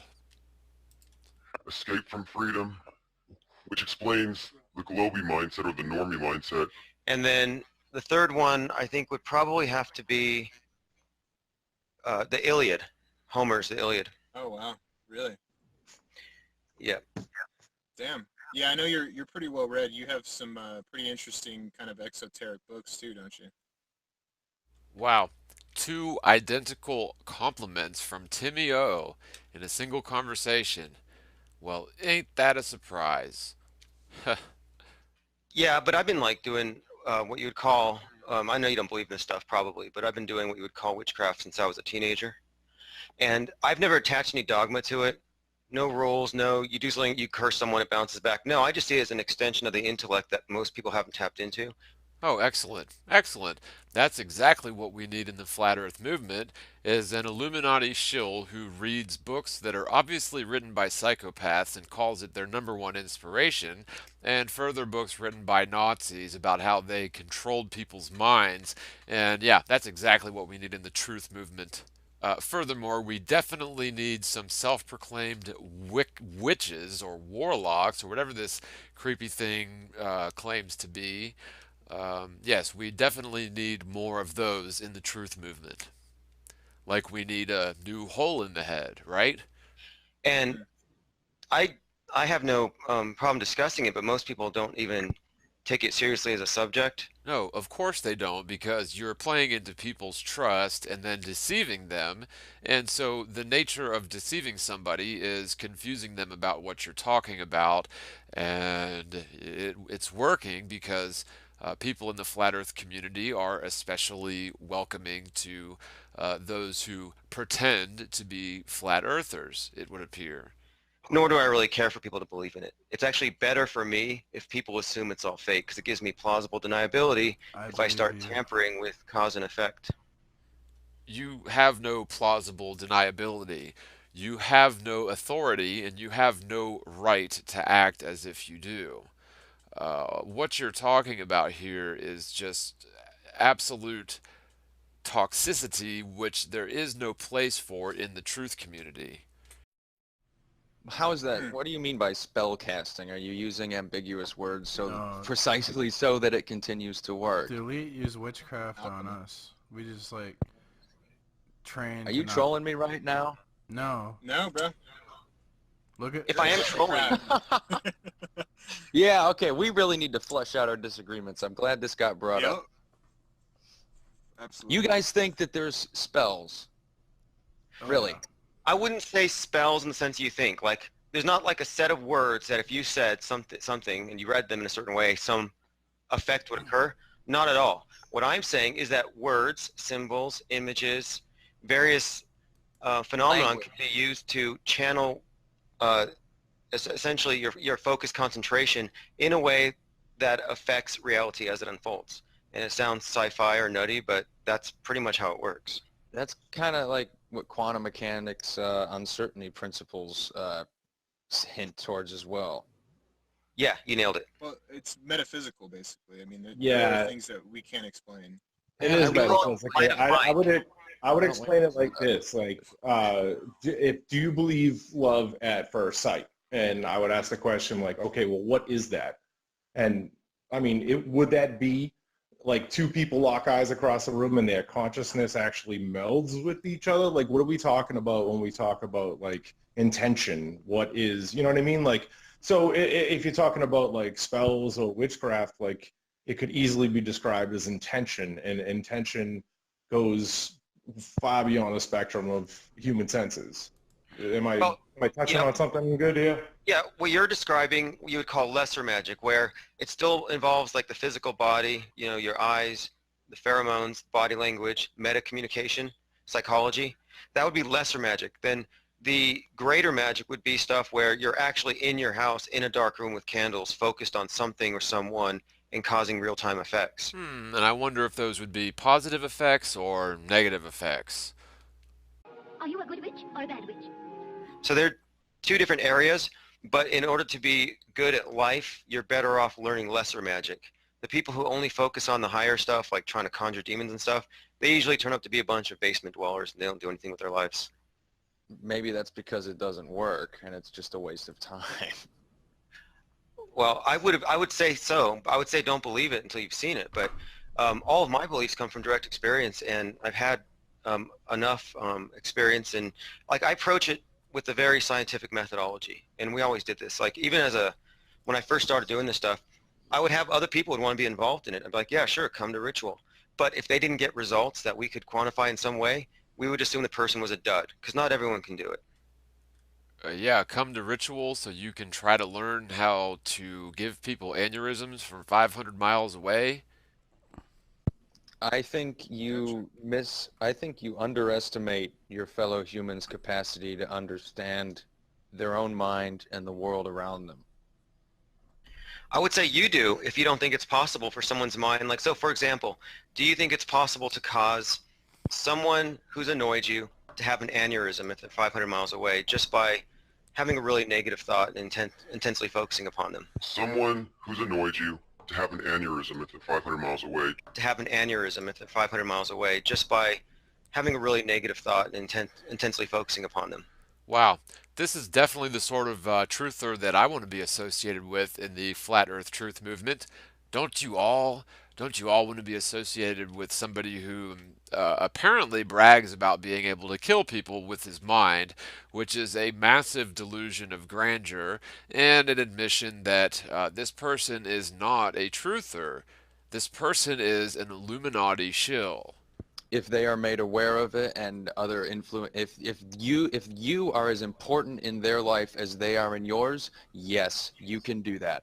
But they have to be made aware of they have to somehow be told and become aware of what you are doing and whatever suspicious, weird eye movements or whatever intent you have. They have to know that that is happening, and then that raises doubt and stress and things in their mind. Are you a materialist, Lewis? I am very much a materialist, but that's an ever-expanding thing now that we're learning just how strange the world is. So you were a bit of a materialist until you spent some time with this obvious Freemasonic Illuminati Grand Master who is teaching you, well, essentially layman's from his perspective, obviously, a little bit more about the actual nature of the Freemasonic order, which is directly tied to, obviously, Satanism and witchcraft. So yes, I can see why your views would be changing on that because you're being illuminated by this Illuminati frickin' master, right? I mean, give me a break, people. Give me a break. Have you ever experienced synchronicity, like, or more than one synchronicity in a day? What do you mean by that? Like something that appears to be just a mere coincidence with personal significance, but it ties into what you were thinking and may even give you some type of I don't know, I won't say like prognostication, but it might hint at something or foreshadow. It's like a coincidence By that has a synchronicity, like, spiritual meaning attached to it. That's a coincidence. sure, exactly. Those typically happen in stride with significant life choices and changes that have occurred. But no, not really. I wouldn't say that that happens on an unpredictable basis. Okay, but you've had them during significant life changes and choices. Because my point here is that the idea of the ritual chamber is you enter a place where you're making decisions about what's to come next, and what you're causing is you're causing fortuitous coincidences or synchronicities. And I think that the individual is a causal factor in the synchronicities that unfold, that they are not coincidental. I think they're very chaotic, and you don't have total control, and you just become better at controlling circumstances and paying attention to them. Einstein said God doesn't play dice. Well, I think what separates someone who practices this stuff and someone who doesn't is one is a victim of circumstance and the other takes a more active role in controlling circumstance. It's like if I gave you a magic lamp that had a genie and gave you 3 wishes, would you use it? No, There we I go. probably wouldn't accept it. I probably wouldn't accept it. It'd be a waste of space. Let me just bring up a point that I don't know if I brought up too many times. Supernatural. It is proof of supernatural. It's called Kirlian photography, and what people have found out, and Kirlian photography has existed pretty much since photography has existed. I'm really just ceasing commenting on this anymore, except I just had to point out that Carillion photography has not been around since, oh, well, photography's been around. That is just totally false. Photography was invented in 1839. Carillion photography was accidentally discovered 100 years later in 1939. So that is just nonsense what this person is claiming on this show. Um, what people have found out is if you lose fingers or hands, or if you're an amputee, Kirlian photography will take a picture of you and your shit will still exist, right? And if that's the case, then what is it taking a picture of? And let me get a link for you guys so you're not in the dock if you haven't heard of Yeah, this that yet. Carillion, I think John LeBon thinks it's a hoax or something like that, but it is pretty interesting. Well, referencing John LeBon as if because he thinks it's a hoax, then there necessarily must be something to what he says. Although anybody can do research on Carillion photography and find out that it is indeed a thing. But it just goes to show the level of assumption that these people go to without doing even the slightest moniker of research into a topic, or at least that's what they pretend to do. Does it have to do with kind of like how you can kind of see like a life force, so to speak? You can see an aura almost around people, and people, and they found that people who are amputees, they will show their aura of where their arms and legs used to be. So I've actually taken mushrooms with people in different cities, 2 to 3 people, I forget how many, but they told me that I have literally a green aura around me, and they didn't know the other person and stuff like that. So I don't know. There is evidence of like things that we can't explain, like the metaphysical kind of stuff. Right, It's right. not, Like it's not so cut and dry as the rational materials like the right. When I dipped into, and let me preface too that I am an atheist per se. but I'm also a materialist, but I'm also understanding that my senses are dull compared to what may exist. And I say may because if I can't perceive it, I can't even identify it. Do you grow And it's bugs? Okay. used. Do you grow stuff, Tim? Like plants? Oh yeah, several houses. That's I've heard like people with green aura or something like to grow plants. Weird. Yeah, I actually, they're my sweeties. I fucking love them. Yeah, Timio loves his pot plants that he has in several houses that don't actually exist, as he would be breaking one of the virtues or doctrines of Freemasonry if he were to actually partake in such activities. He loves them, but you know what's interesting? You know what I've heard about people with green auras? It's something a little bit different than they like to grow plants. Now, according to bestpsychicreading.org, link in the descripts, having a green aura can mean, just as in nature, clear green is the color of balance and harmony. It represents the soul as the link between the body and spirit. Shakespeare was correct when he described jealousy as a green eyed monster. A murky green aura indicates that the person is experiencing jealousy, possessiveness, selfishness, and the desire to manipulate others. I would quickly mention this is where we get the phrase green with envy. A very dark green aura suggests the person is suffering from chronic depression. On the positive side, an upward flowing green aura, which I highly doubt is the case with this one, indicates a person who is seeking identity and individuality, and that the person is sympathetic to others as well as compassionate. Some of the characteristics of a positive green aura are intelligence, quickness, and good at business. I would probably go with the negative connotations to the dark green or murky green aura in this case. Beautiful ladies. But hey, IPS, you wanna? I don't know if it's too soon, but you wanna have a chat fairly soon about maybe the us versus them mentality. Why don't you guys just do it at the next lodge meeting? Yeah, let's do it. I'm going to be available pretty much this whole week, just working on stuff. But yeah, I think that's an important topic. And thanks for having me on. I appreciate your commentary, everyone here.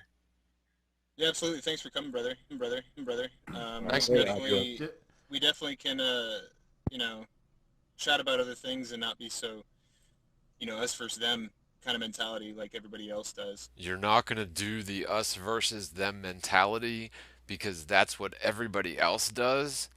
Wait a minute. This is Timio. This is the number one most well known, infamous globe earth troll in the world that all he ever does is play people against each other and act as if he is debunking the truth about flat earth, and he's extremely transparent.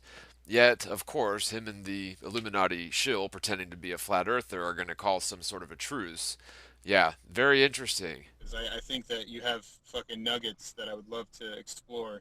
I'm sure that you would love to explore his alleged nuggets. Because I think that you have fucking nuggets that I would love to explore. And seriously, and I personally don't like to wade through all of the, the memes and the stuff like that, but that's just me. There's 300 people in your fucking live, and they are enjoying it, so you're doing something right. When did these globe earth trolls begin complimenting flat earthers for having a few hundred people on their show? The reason that this is happening for the first time ever is because the person he's complimenting is not a flat earther. Yo, Appreciate it, brother. All right, well, happy Father's Day, everyone. hey, You later, IPS, P. Mars. did I offend you last night? No, you were drunk. Have a good night. Yeah, Okay. he's drunk. Later, bro. I guess that one didn't know last night that this Illuminati shill is actually his superior, so of course he has to publicly submit in order to privately apologize in their own little way. And how very forgiving of the possibly psychotic, possibly pathological liar, Illuminati shill posing as a flat earth truther. That is interesting. Well, I think that the point has been made extremely clear. If you stuck in this far in this video, then there should be no question in your mind as to the true intents and character of the obvious Illuminati shill posing as a flat earther using admitted Mussolini-style fascist tactics, following the playbook, the 48 laws of controlling people's minds and controlling situations, referencing known Nazi propagandists' journals as their most inspirational books.